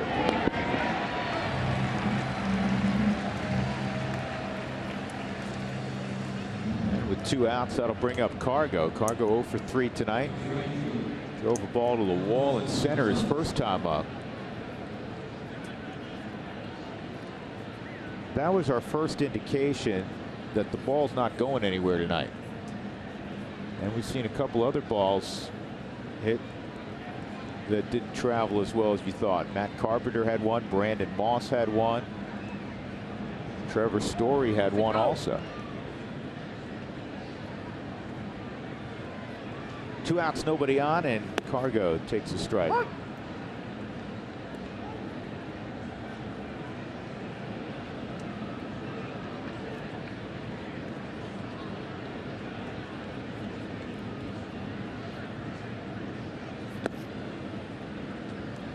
It's almost like, and you played in Japan, it's almost like a Far Eastern delivery, isn't it? I was joking. I was watching it. It's a mix of Tin Lincecum and Hideo Nomo. He takes a step back. Watch Cargo. He's got to hang a little longer with his foot in the air. He's trying to pretty loose, trying to get that timing right.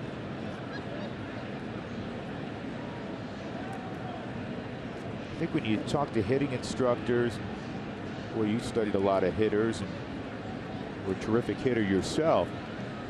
Guys who lift typically are going to have great hot streaks, and when they cool off, it's sometimes more protracted than guys that don't lift. But once you get the timing down, you talk about getting hot and getting your body behind the baseball. And I'm a huge fan of leg kick. I use the leg kick. I also tried doing toe taps and being kind of stagnant where I didn't move too much. 2-2, and this ball is hit in the air to deep left center field, and it's caught out there by Holiday. 1, 2, 3, 7th inning for Bowman. We'll stretch at Busch Stadium in St. Louis. The Rockies 3 and the Cardinals nothing.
And I both did different radio shows in the St. Louis area today, as Yadier hits it on one hop to the guy we're talking about. And I was asked by Keith Wheeler, local talk show host about Nolan. I said, you know, kind of standard answer. I think he's one of the 3 best players in the game right now. 3 or 4 best players. You want to include Machado, but Mike Trout and Bryce Harper. I said, but he doesn't get the attention because he's not playing in a major market, in a team that struggled the last few years, et cetera, et cetera. And he chimed in. He said, I couldn't agree with you more. And this is a guy that follows baseball in a town that follows baseball. So there are people that are starting to get the message that this is a special, special talent. And I got to work in that of his 55 home runs the last year plus, 28 have been out on the road. 1-1 the count on Hazelbaker with 1 out.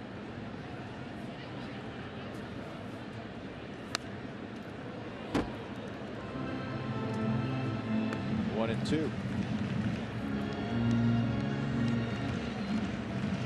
Got to learn to duck if you're on the coaching lines, whether you're in first or in third.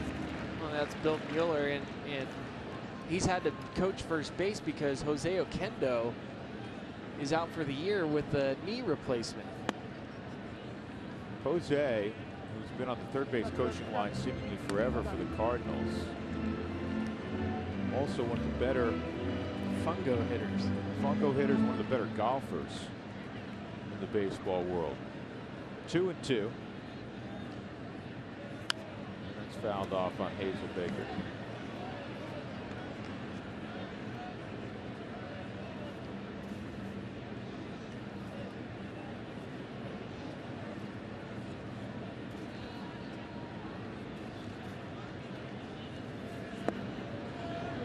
Three and 2.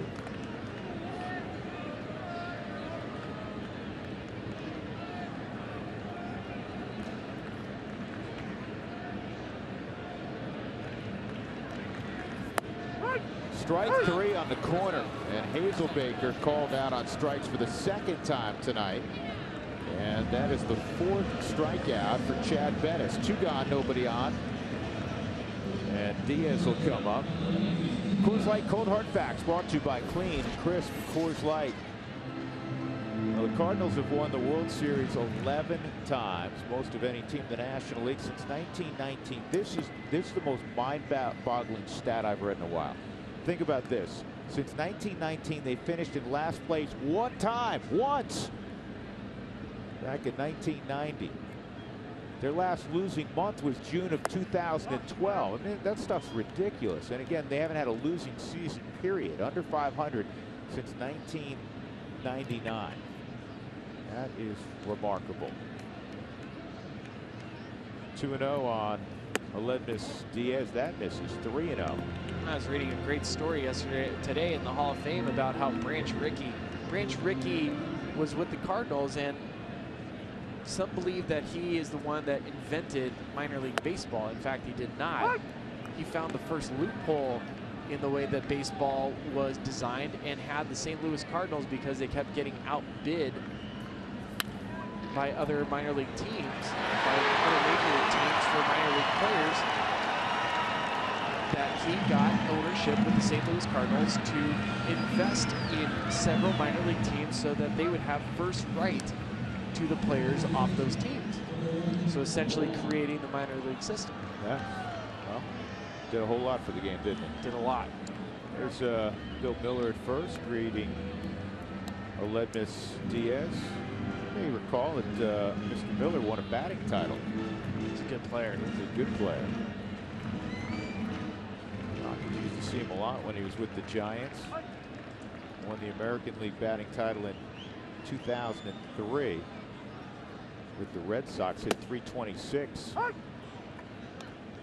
0-1 on Colton Wong, a walk and an infield hit. The infield hit in the 5th inning. It was just the 2nd hit. Now the Cardinals are up to 3 hits. It's inside, according to Adrian Johnson. 1-1.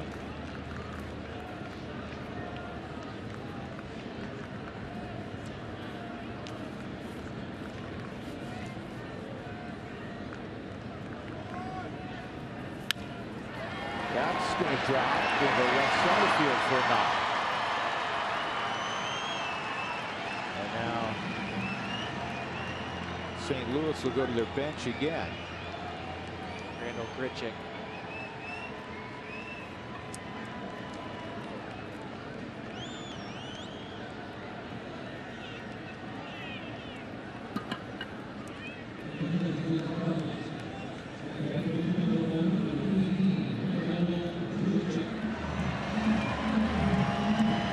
Here comes Grichuk with 2 on and 2 outs. The Rockies have 2 going in the bullpen. Carlos Estevez and Boone Logan on the left side. Walt's coming out, but this did not feel like I'm coming out to take the baseball. At 102 pitches, he has great trust in the West Texas kid, Chad Bettis. Now, the book on Grichuk is he'll eat up a fastball, but he really struggles when you spin it. Be careful if you spin it to this guy or throw it straight down the middle to this guy.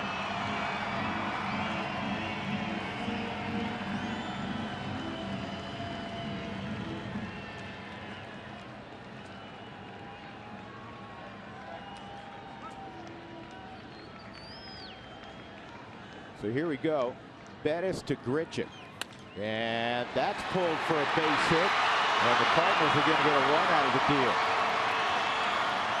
3 straight base hits with 2 outs by Diaz, Long, and the pinch hitter Grichuk. And it's 3-1. And with Matt Carpenter coming up, you got to figure that Walt now go bring in Boone Logan.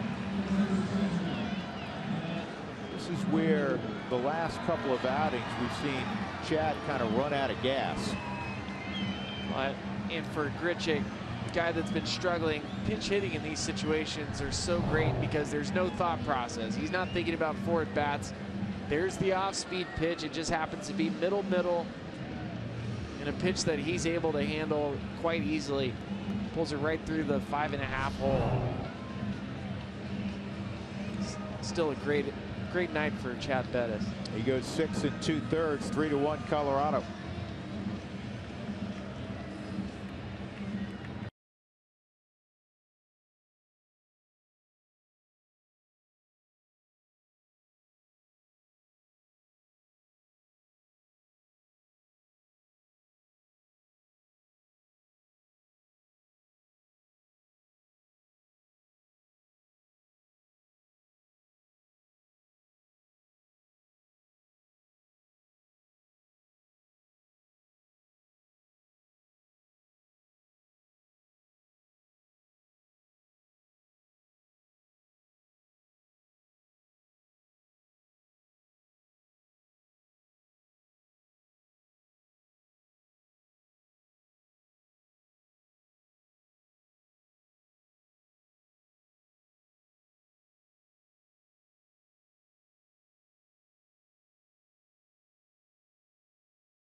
Here's our Kubota pitching performance of the night.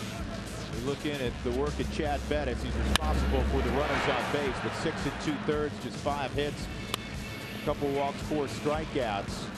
And for Chad,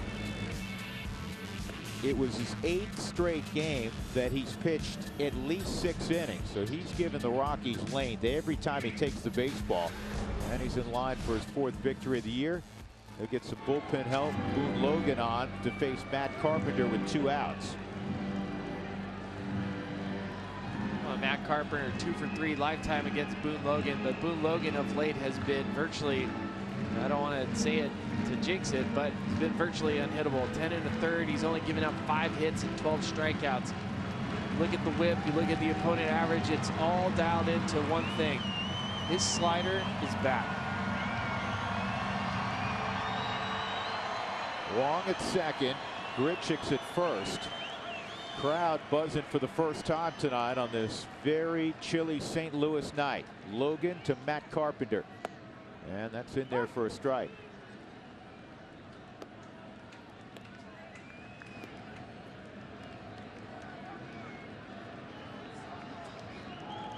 Crowd of 41,109 tonight.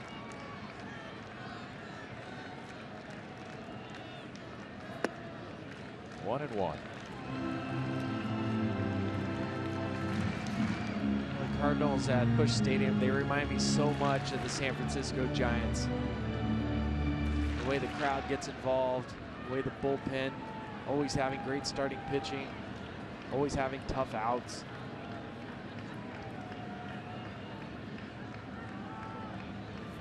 He went 1-2.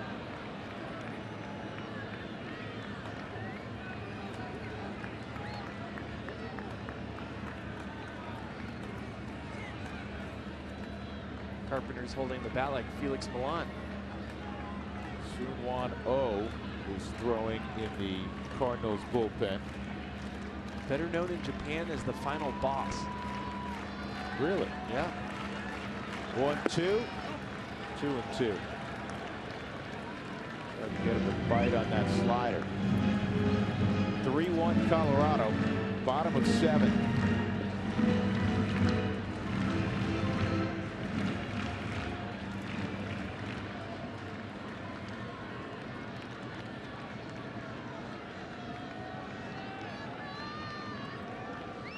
Two. On the ground to second. DJ will get his man. Lost his footing for a moment. Chad Bettis applauds his approval. Boone Logan gets Carpenter. Cardinals get a run. It's 3-1 going to the 8th.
This look back as we go to the top of the 8th inning. Rockies got a run. Guess who drove it in initially? It was Mr. RBI. Nolan Arenado brings home Charlie Blackmon, who had singled and stolen a base. Then the Rockies would get a couple of runs. Here was a hit and run with runners at first and second. Dustin Garneau coming through, bringing home Mark Reynolds. Grichuk drives in the only run for St. Louis on a night Chad Bettis really threw the baseball well again. Boone Logan got the final out in the bottom of the 7th, getting Matt Carpenter. So it's 3-1. Bettis and the Rockies ahead as we go to the top of the 8th inning, and Mark Reynolds will lead things off. And it's Soon-Won Oh, who's been really good. He works away, whether it's a right-handed batter or a left-handed batter. And the minute I say that, he misses with a slider down and in. But the book on him is he stays away. He has a 5-pitch mix coming out of the bullpen, and When you have a fastball that ranges 92 to 95, you have a filthy slider, he throws a split finger. It makes it really difficult for hitters.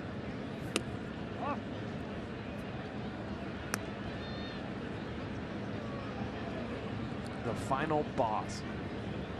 Love that nickname. It's the 1-1. That's on the outside corner. Good pitch.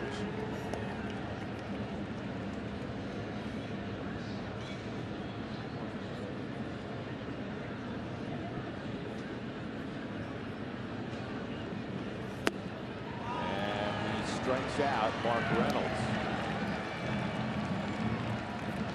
Bring your group to Coors Field and receive discounted pricing, scoreboard recognition, and other great benefits. Call today for more information.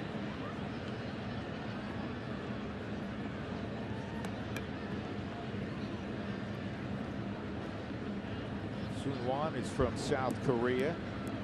And now he's going to face Gerardo Parra. First at bat for Parra. He came in straight up an inning ago defensively for Rayburn.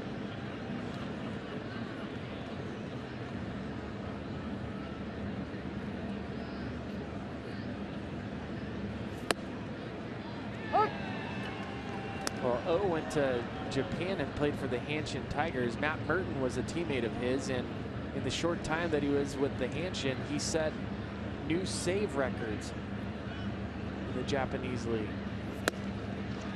That's a strike.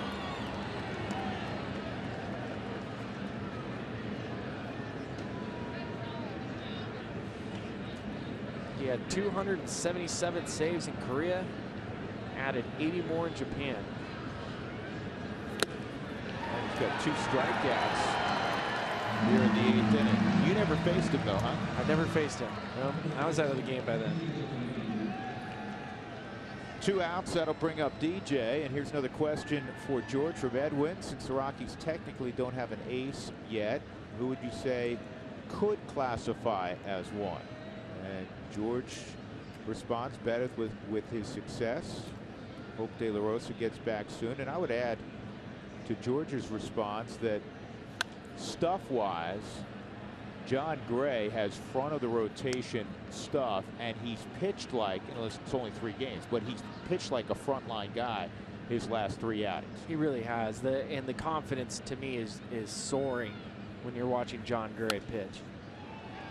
You can see the demeanor, you can see how he's been walking around, and at some point there's a moment in every player's mind where you feel like you belong in the major leagues, and I haven't asked John specifically when that moment has been or if he's had it yet. But by the way he's been carrying himself, I'm assuming he knows, hey, I'm not going to the minor leagues anymore. I belong right here. 1-2 on DJ. Strike 3. Wow. That's We're not passing this stage, Drew. Soon Wano has struck out the side. So we go to the bottom of the 8th. The Rockies leading 3-1.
Colorado Rockies baseball on Root Sports is brought to you by Southwest Airlines. Book your low fare now at southwest.com.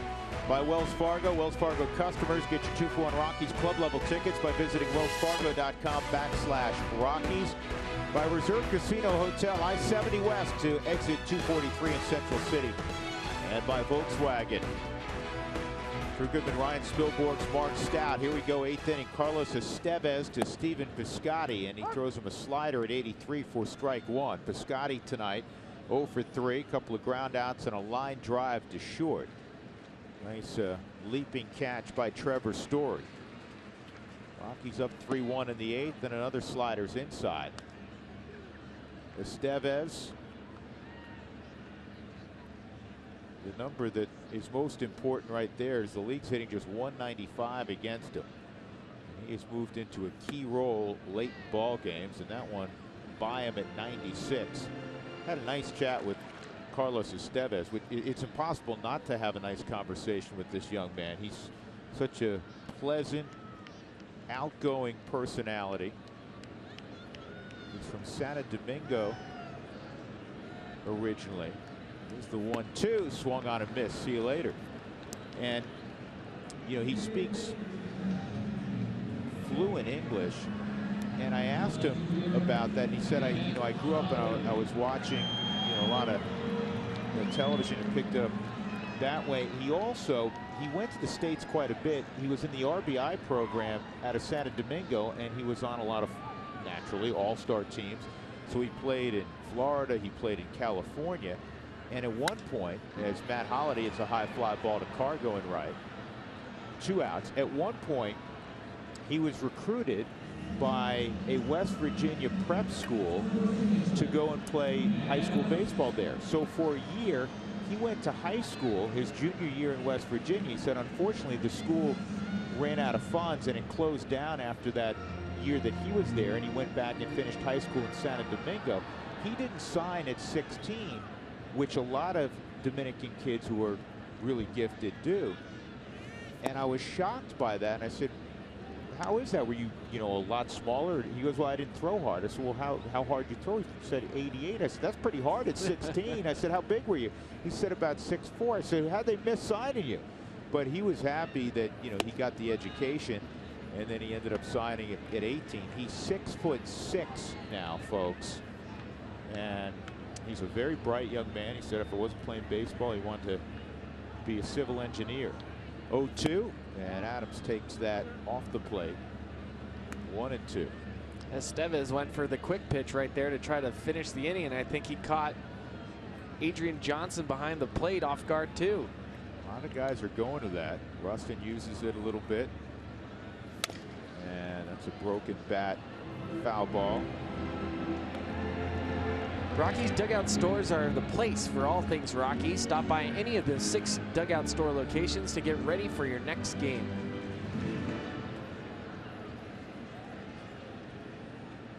Well, Estevez has really taken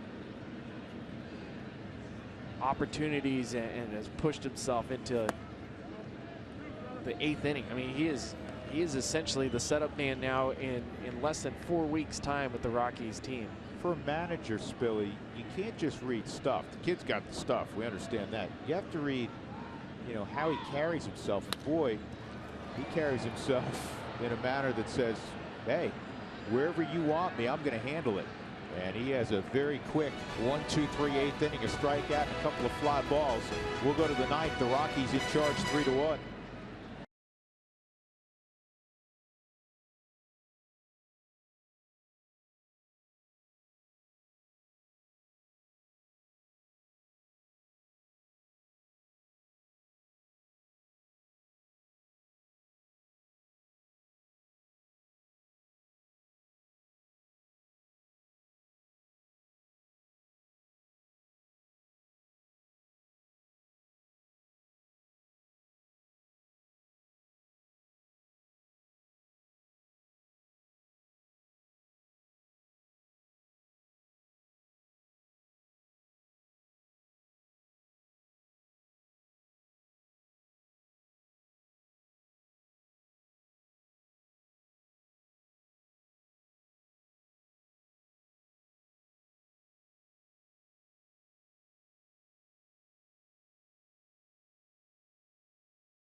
Top of the ninth inning, the Rockies look to add on a little bit.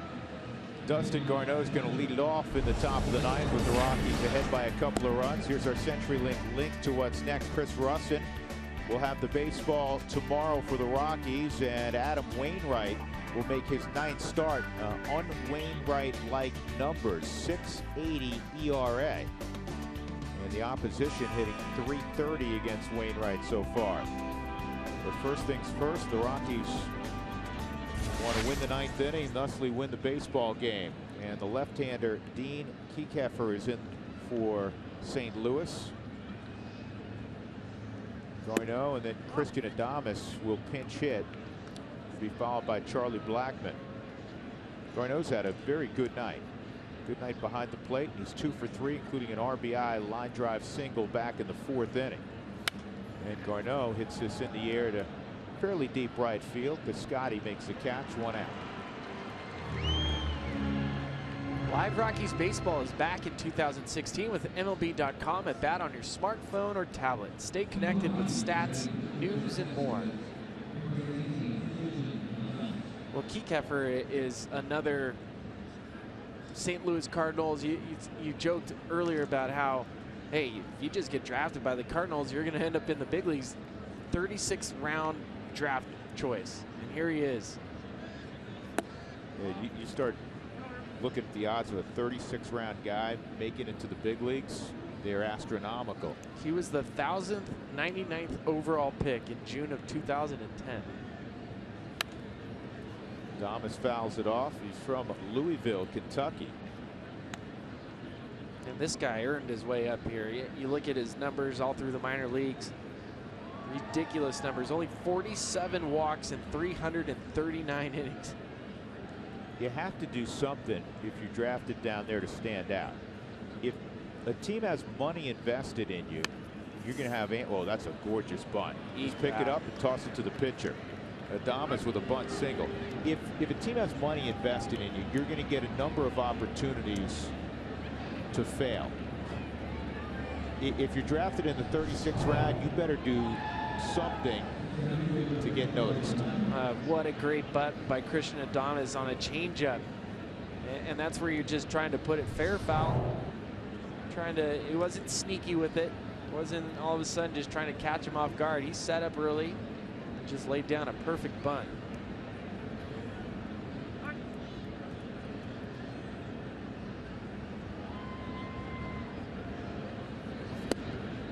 And Charlie Blackmon takes a strike. Charlie had a base hit, stole a bag in the 3rd, and would score on the hit by Arenado. Rocky's first run of the night. He's 1 for 4. He lined to deep right his last time up.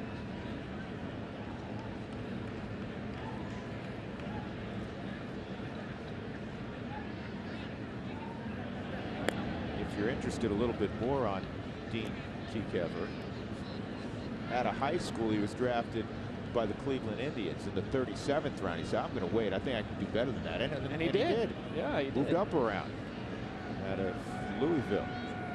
He went from 1,120th overall in 2007 to 1,099th overall. Moved up 101 spots.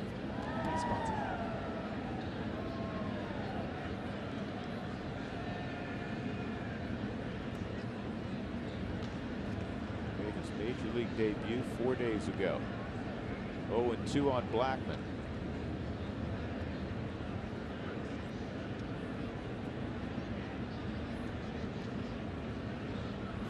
And that's a called strike. Charlie thought it was wide of the plate. 2 outs. That'll bring up Story. The day after every Rockies victory, get 50% off your online order at Papa John's. Hope you took advantage of that yesterday. Use the promo code ROXWIN at papajohns.com. 2 more pizza coming your way tomorrow. Story tonight, a base hit in the 5th. He's 1 for 4.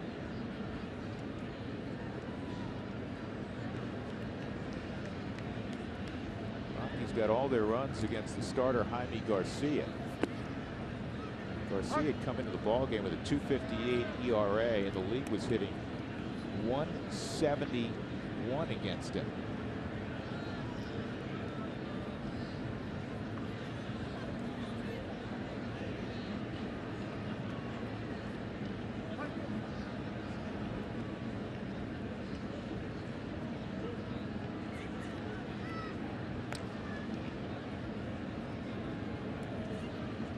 Adames gets a look, but he's going to let Trevor swing the bat here. If Adames runs, it's going to be a ball in the dirt that kicks away from Yachty.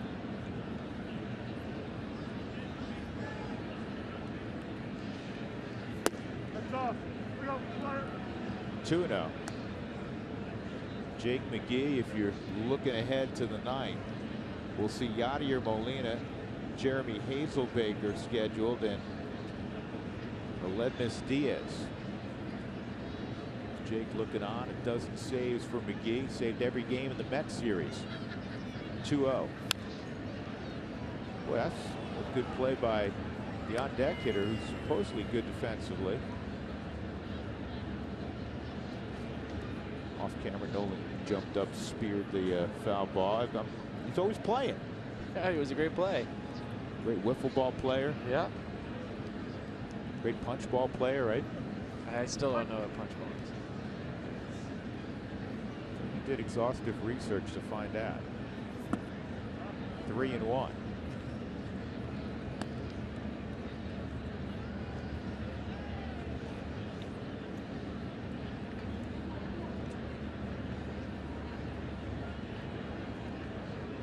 For his debut, struck out 4 Dodgers in an inning and 2/3. And this is an easy play in right field for Piscotty. We will go to the bottom of the 9th inning at Busch Stadium in St. Louis with the Rockies ahead of the Cardinals 3-1.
One 3-run, 7 hits, no errors for Colorado. And Jake McGee looking for 3 more outs. Who wants tacos? Fans follow at @RootSports_RM on Twitter to receive alerts for the Rockies taco special when the Rockies score 7 or more in any ball game. What a weekend it was for Jake McGee. He threw the 9th inning Friday, Saturday, and Sunday, and in near flawless fashion, he retired the Mets and got to shake hands. 5 straight saves for McGee, 12 among the National League leaders in that department.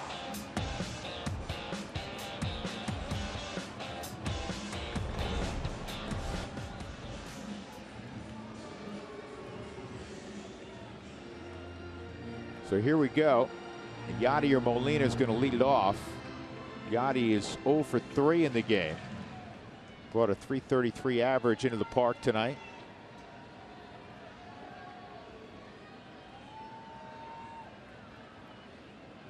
What's he laughing about?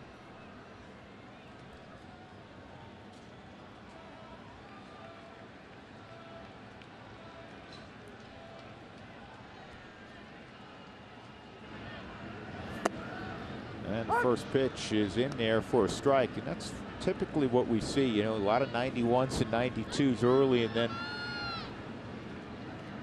he'll run it up there. Yeah, he'll run one up 95, 96.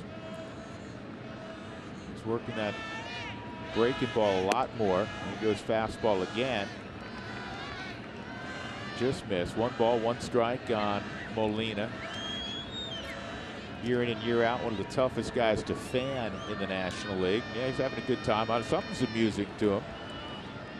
But it's easier to hit when you got a smile on your face than a grimace, right?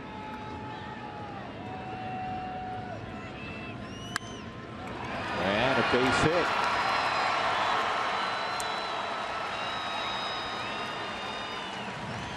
Well, that's how easy the game can be. You go up there with a smile and you're facing a tough closer and just throw a base hit out to left field.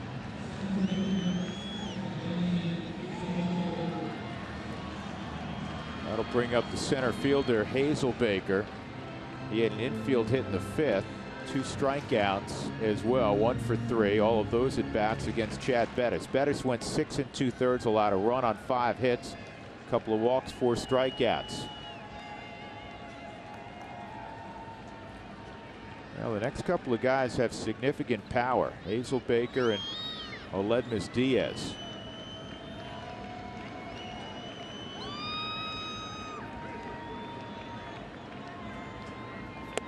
That's a strike. Because Molina is not going anywhere. And with a left-handed bat, Reynolds kind of stalking him, but he's not holding him on. He's playing behind him, which gives him an extra couple of steps of range.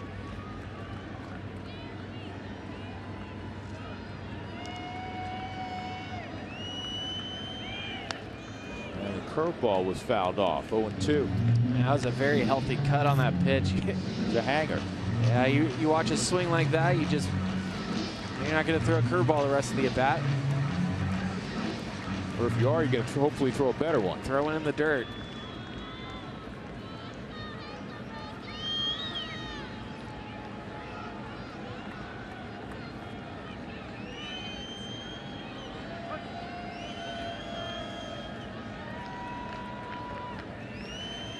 Here's the 0-2. Set up away, and they got him. At the knees, strike 3, 1 out in the 9th. Good pitch by Jake McGee. 94 at the knees.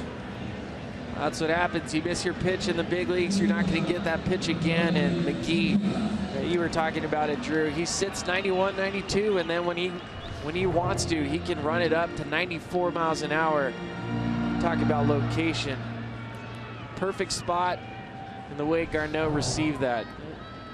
Good show for Adrian to know that, hey, that's strike 3. Here is Diaz, the precocious rookie, and he hits a high fly ball to shallow right. DJ and Cargo. Cargo calls him off. He makes the catch. And now they're 2 outs.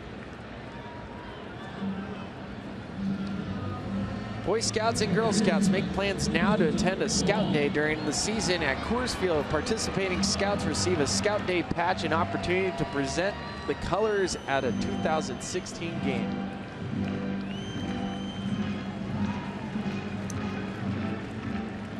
Two outs in the 9th inning. McGee will stare down Colton Wong.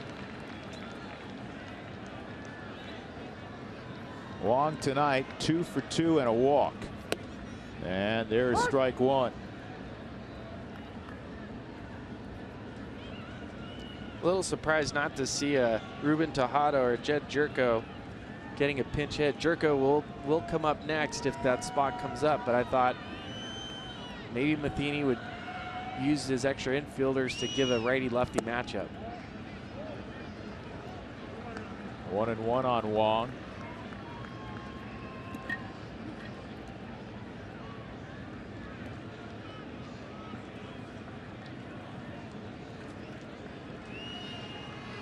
Splits for Wong versus left-handed pitching, 214 batting average. Missed away, 2-1. Wong has put together 3 quality at bats through the night, the walk and 2 singles.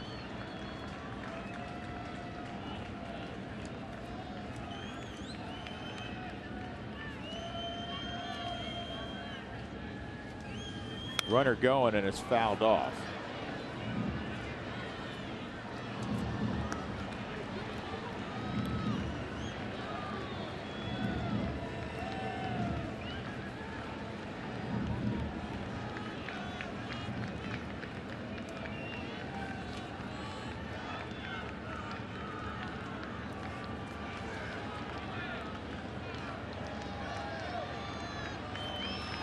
2-2 on Wong with 2 outs in the ninth. The Rockies ahead 3-1.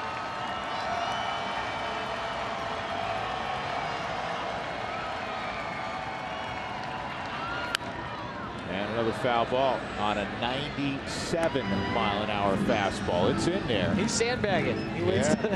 He waits till he has you in a position to strike you out.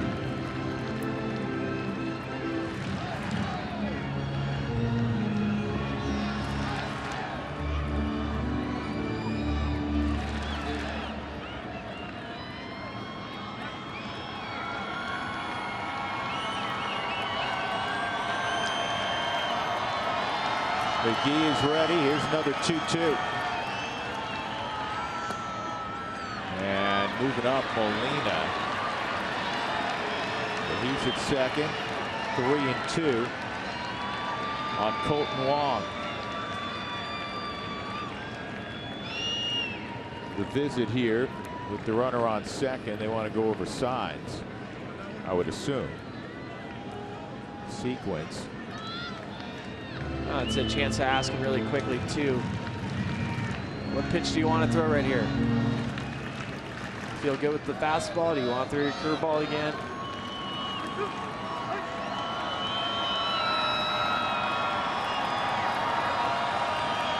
Three and 2 on Wong. Another fastball at 96 wasted by Colton Wong.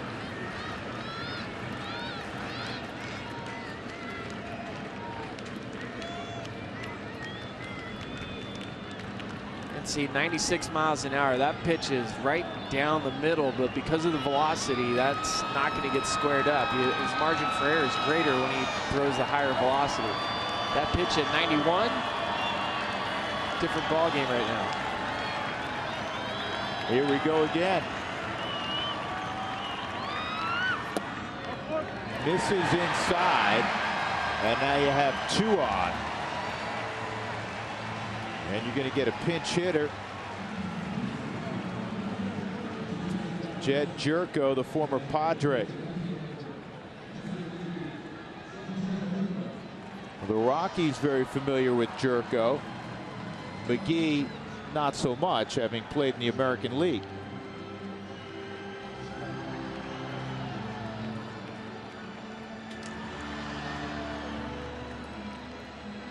This is what I talk about, being at Busch Stadium and the atmosphere like the Giants, where you feel like they're always one swing away from beating you. And ball 1 on Jerko.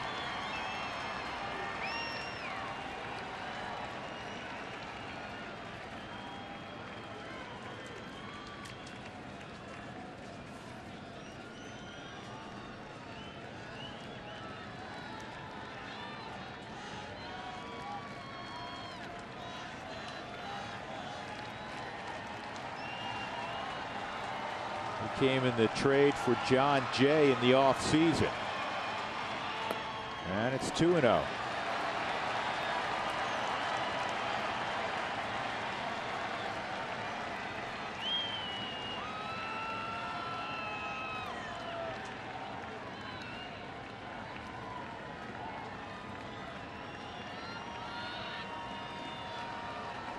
Jerko's got a lot of pop.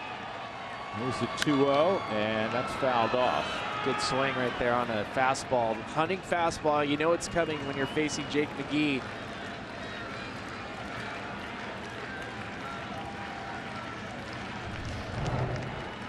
You're hunting. That fastball, middle again. He's getting away with some pitches, but that's where the velocity comes into play for Jake McGee. 18th pitch of the inning. Coming up to 19. That's called the ball. It's 3-1. And you have Carpenter on deck. Tried to shave the corner, and he just missed. Strike zone getting a little tighter, 9th inning.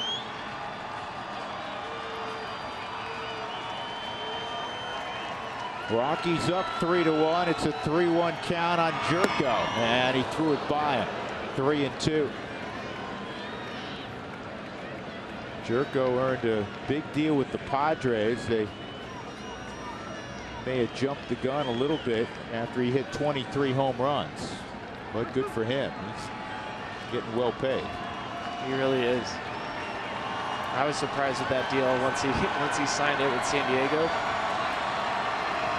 3-2 on Jerko.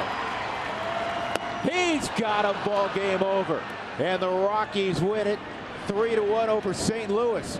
What a great start to the road trip, particularly coming here in St. Louis, where the Rockies against the Cardinals the last few years, anywhere they play them, just 4-17, and the Rockies improved to 6-1 in road series openers this year. Chad Bettis gets the victory. Chad improves to 4-2, 1 run over 6 2/3. Jaime Garcia takes the loss. He's 3-3, and Jake McGee tied for second now in the National League in saves with 13. He has saved the last 4 games for the Rockies, and the Colorado Rockies, by the way, have won 5 straight. Here's our Jimmy John's delivery of the game. Chad Bettis' work. Again, 6 2/3. The run he gave up was in the final.